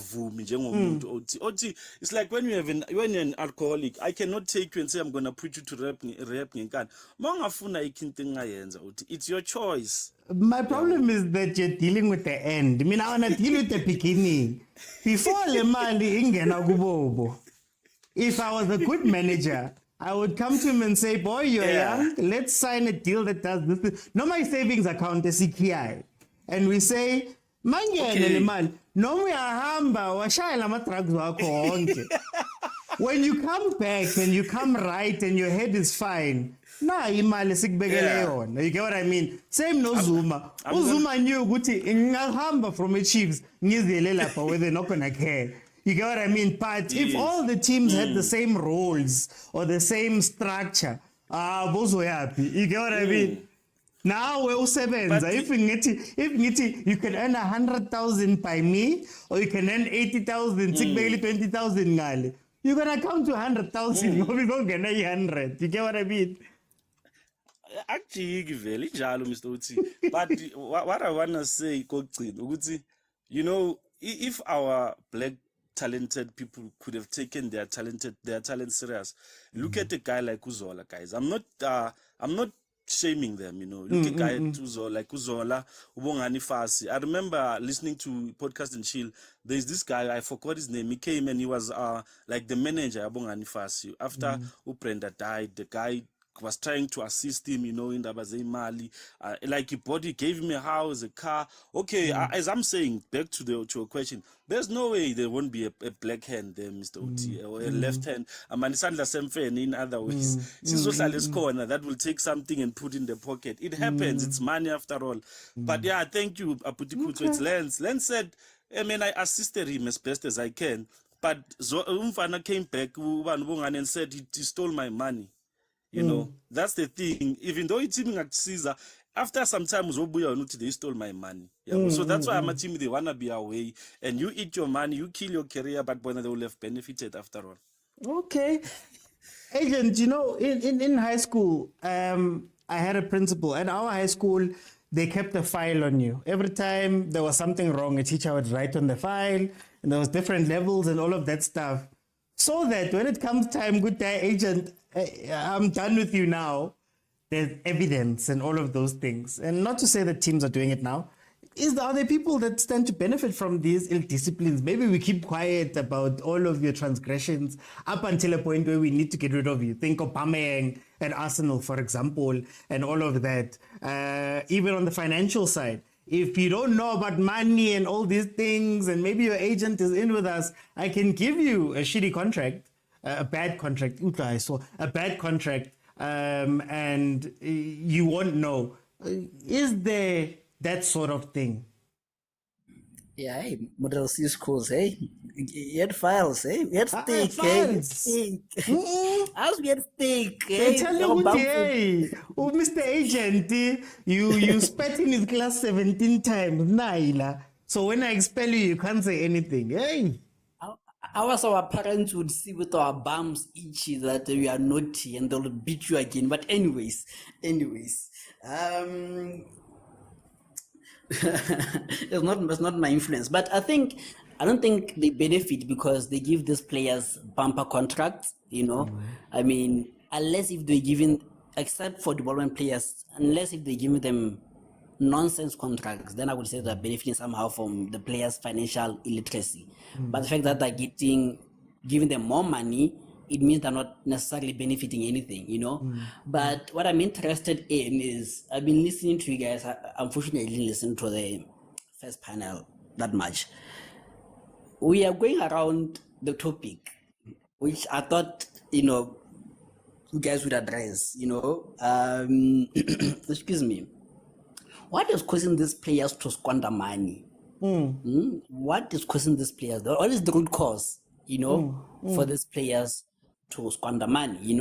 I hear you guys are talking about Abu Pule, Abu what, like there is a story, whether the story is true or not, I'll just say it for the benefit. It says a father had 2 kids, and then the father was a drunkard, and then the other one grew up and hated alcohol, and they asked, why do you hate alcohol? He said, well, because my father was a drunkard. The other one grew and became a drunkard. And when they asked him, why are you a drunkard? He said, my father was a drunkard. So same reason, different life experience. So I think for me, it comes to mentality, You can speak how you want, what, but are we empowering our players mentally? Do we have what we call a mindset change? I think we should work on what we call mindset change. That, no, my nigga, you don't have to spend all your money there. You have to invest. You have to do this. You have to, at least, not even if you invest, at least have tangible things. Build a house, build whatever. Like, also when things got bad, at least he had a house. He had where to go. Like, okay, fine. I may not have anything to eat, but at least I have something over my head. That is dignity. So take care of your dignity, man. Build houses, build whatever, something. And for me, I think this one is more parental than anything. What is causing these players to squander money? First things first, I think kids should listen to this. I would say parental guidance, but I think the kids should listen to this. Sex. Do you have enough sex education?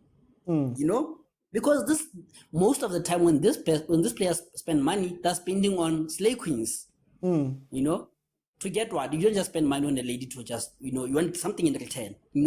Are we doing enough to sexually educate our kids, our young players, and everything? It's not about financial literacy elsewhere. It's also about sex education, controlling your sexual desires, That's another thing. Another thing that you need to manage in your life as part of the 7 deadly sins. But one of the desires that you have to manage is peer pressure. Are we teaching our kids to handle peer pressure? Because most of the time when players squander money, we're not squandering on slave queens, they're squandering on friends. So what are we doing as parents, as guardians, and as concerned members of society to deal with kids, Abomufukeng and others, and Dudus and others from a young age? Because I think to address this problem at Abu Zwani level is a problem. Not all Zwani is doing it, I'm just saying. It's a problem. You can't get into the head of such kind of person. But at a young age, if you're teaching how to deal with peer pressure, the ability to say, no, I don't want to drink tonight, I have a game tomorrow, and not feel guilty that you're letting your friends down. That's what you should deal with. And another issue that I find is we're not saying to kids or whatever, wait until sex until marriage. We are saying responsible sex, responsible pressure, and lastly is responsible drinking, You guys are mentioning, and you like mentioning imagery, Are we teaching our players that, no, man, you don't drink everywhere, man? You have to drink inside the house, Or if you want to have friends, you have money, book the whole place, drink there with your friends, and then go back. It is important to respect your image, So I think it is the small things that we lack when growing up, such that when you have money, they're super exposed, and now we don't know how to deal with them. So I think that's one of my petting points that I wanted to say. The only place where I will disagree with you is that I think the answers I'm trying to find when we're having these conversations is things that I can't legislate for. I can't make rules for every single household or how parents should do. My issue is that it sometimes feels as though we don't take into consideration where these players come from, where they grew up, and all of that stuff, and how that influences your mentals, your finances, your this, how you view money, how you view alcohol. So for me, I can't change how you grew up, but surely at this point, the PSL associations and people like that should be going, since we've seen how bad it can be. Let's go to the lowest player where it's the guys who know nothing about nothing. And we say, we are going to implement rules that are going to work for you, for agent, for Sbanbani, at an equal level for all of you, because I think we also take for granted as human beings that, guys, there's so many things, even as responsible people, people that call themselves responsible. There are so many things that if I could look into your finances, look into your life, look into your actions and all of that, you're probably reckless somewhere. But because there's employment safeguards, because you know what I mean, there's a cover plus insurance for your cars, there's that. It's to make sure that if you do something wrong, regardless of where you come from, we cover you. And I want us to get there for players, if that makes sense. I think to get there for players, like I said, some of, even if, remember, you're taking, let's say, 5% from the money of players, it is never going to be enough. Even if you see 5% and full rate, it's never going to be enough, And even if we take 5% of the money, or even if we take 10%, and we're saying after 35 you take the money, you are still going to squander it. That's the problem with it. Like, that's what I'm saying. We need to address maybe the root cause of problem, these root causes, because surface ones are they still want to squander the money because I know, I have 10 million waiting for me at SAFA. So I can still spend recklessly, So that's why sometimes people say I blew it, So for me also, but on your question on what you want, I think as an advice is, some rich kids, or not rich kids, but rich families, what they do is, as my son, I'm gonna keep money. When you turn 35, you're gonna get this money, So I think that could work for young players. And hopefully life experience has taught you something by the time you're 35. And sometimes you put in I'll come back to the point that I want to say. So sometimes you can say, let's take 5% from your savings until you retire. And then when you retire, we are going to give you a monthly allowance of maybe 2,000 for the next 10 years until you get to the pension that you can get at 60, I think that could work. And also what could work is, excuse me, you were saying something I wanted to address. I forgot. You were saying something? I forgot to say. Oh, no, I just said that the rules have to apply for everybody, basically. You go to the lowest and put it to everyone. Yeah, and then also, when it comes to youngsters also, after you taking that money, you can put in safeguards, The rich families put in safeguards that if my son has not been sober for 2 years, he doesn't touch this money, If this person is, like, put safeguards that there has to be certain conditions that you meet for you to get that money back, I think that could also help with behavioral change, So, I think such kind of stuff, sometimes you have to borrow these things from white people. White people aren't that bad, That's why I was saying that. That's why I was saying that, like, we view the rugby players as, they're such upstanding people in society. But if you've ever been with them, I think the difference is, and maybe it's the difference of the conversation that we're having here. Theo said it, responsible drinking. Umuntu drinks until blackout every night. But rugby practice at 7 a.m., 8 o'clock, he's there fully. Maybe that's the issue with our guys, that Ushavla will drink and then disappear. And now for 2 weeks, he's missed 3 games. Chiefs doesn't know where he is. Now it's getting in the way of the football. Maybe that's the thing, that maybe we don't see it from that side, because Faf has played every game. Faf was here every game, ran his heart out every game, did everything every game. But then when you start looking into our transgressors from football, Junior, it disappeared. He didn't care about the games, he didn't care about practice, he didn't care about... Maybe that's the difference. Yeah, maybe like you're saying, you know, the problem is, are you a coach? Are you interested in the results, or are you interested in the players' welfare also, you know? I think some of these things is beyond your job scope, you know? It's about being a father figure, you know, being a parent, you know? That's when you can do, or you can go to the certain levels of Abu, say Alex went, you know? It's all about that, you know? And I think sometimes it goes back again to, we need to empower coaches, you know, not just tactically, you know, they have to move from being coaches to being managers, you know.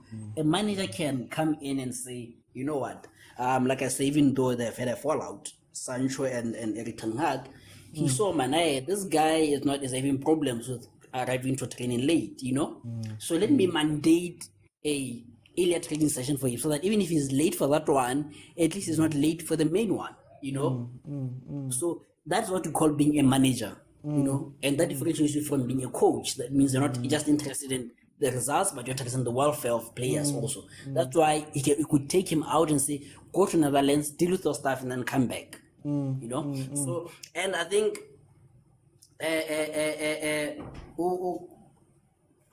Sis Pumi saying we need financial education, you know, in schools.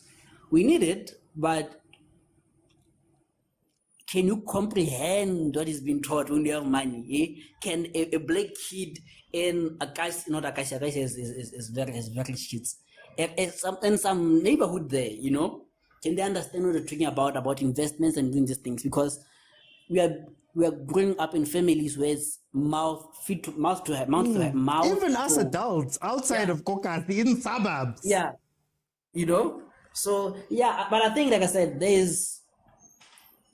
you have to find solutions. I think that's my parting point, that we have to find solutions for this.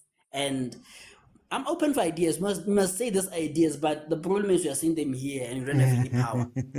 Yeah, that's true. No, but guys, I think I'm going to close it there.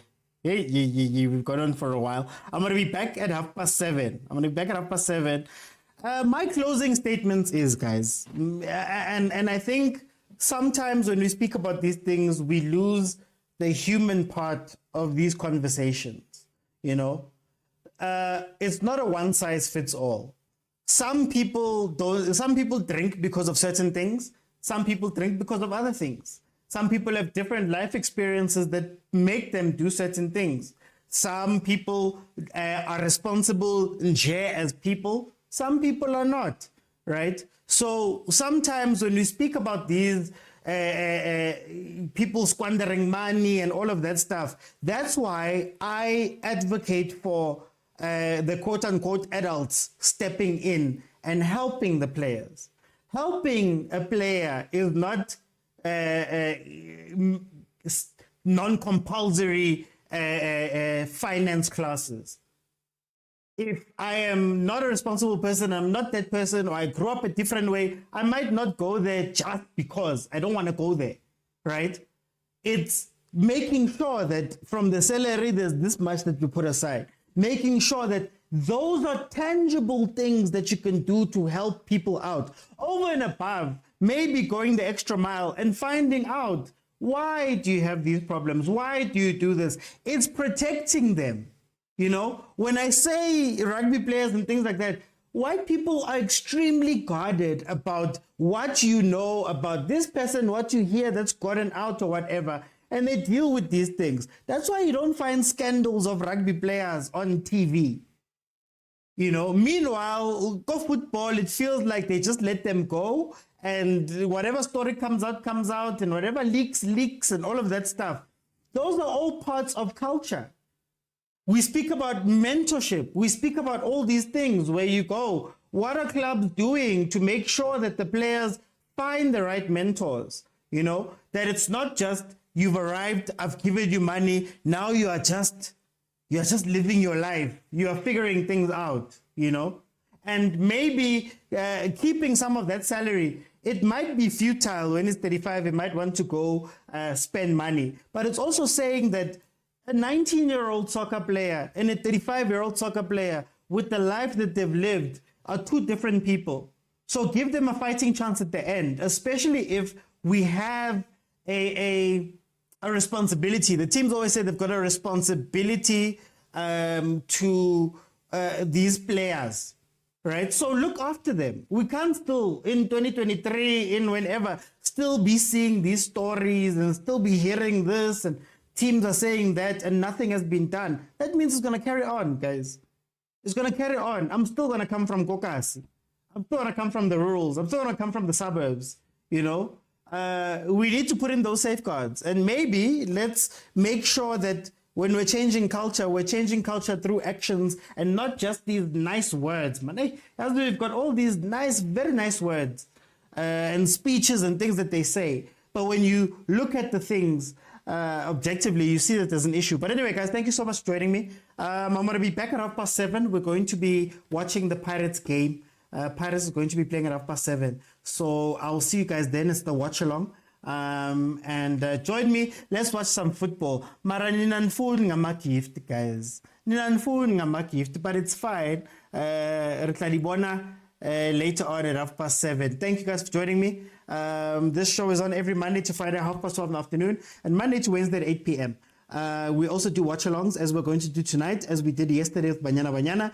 And we've also had some really dope conversations on top of the reviews, on top of the analysis. We have episodes like this where we delve deep as fans of this football that we love into some of the issues that plague our football. They are all available on Facebook and on YouTube in full.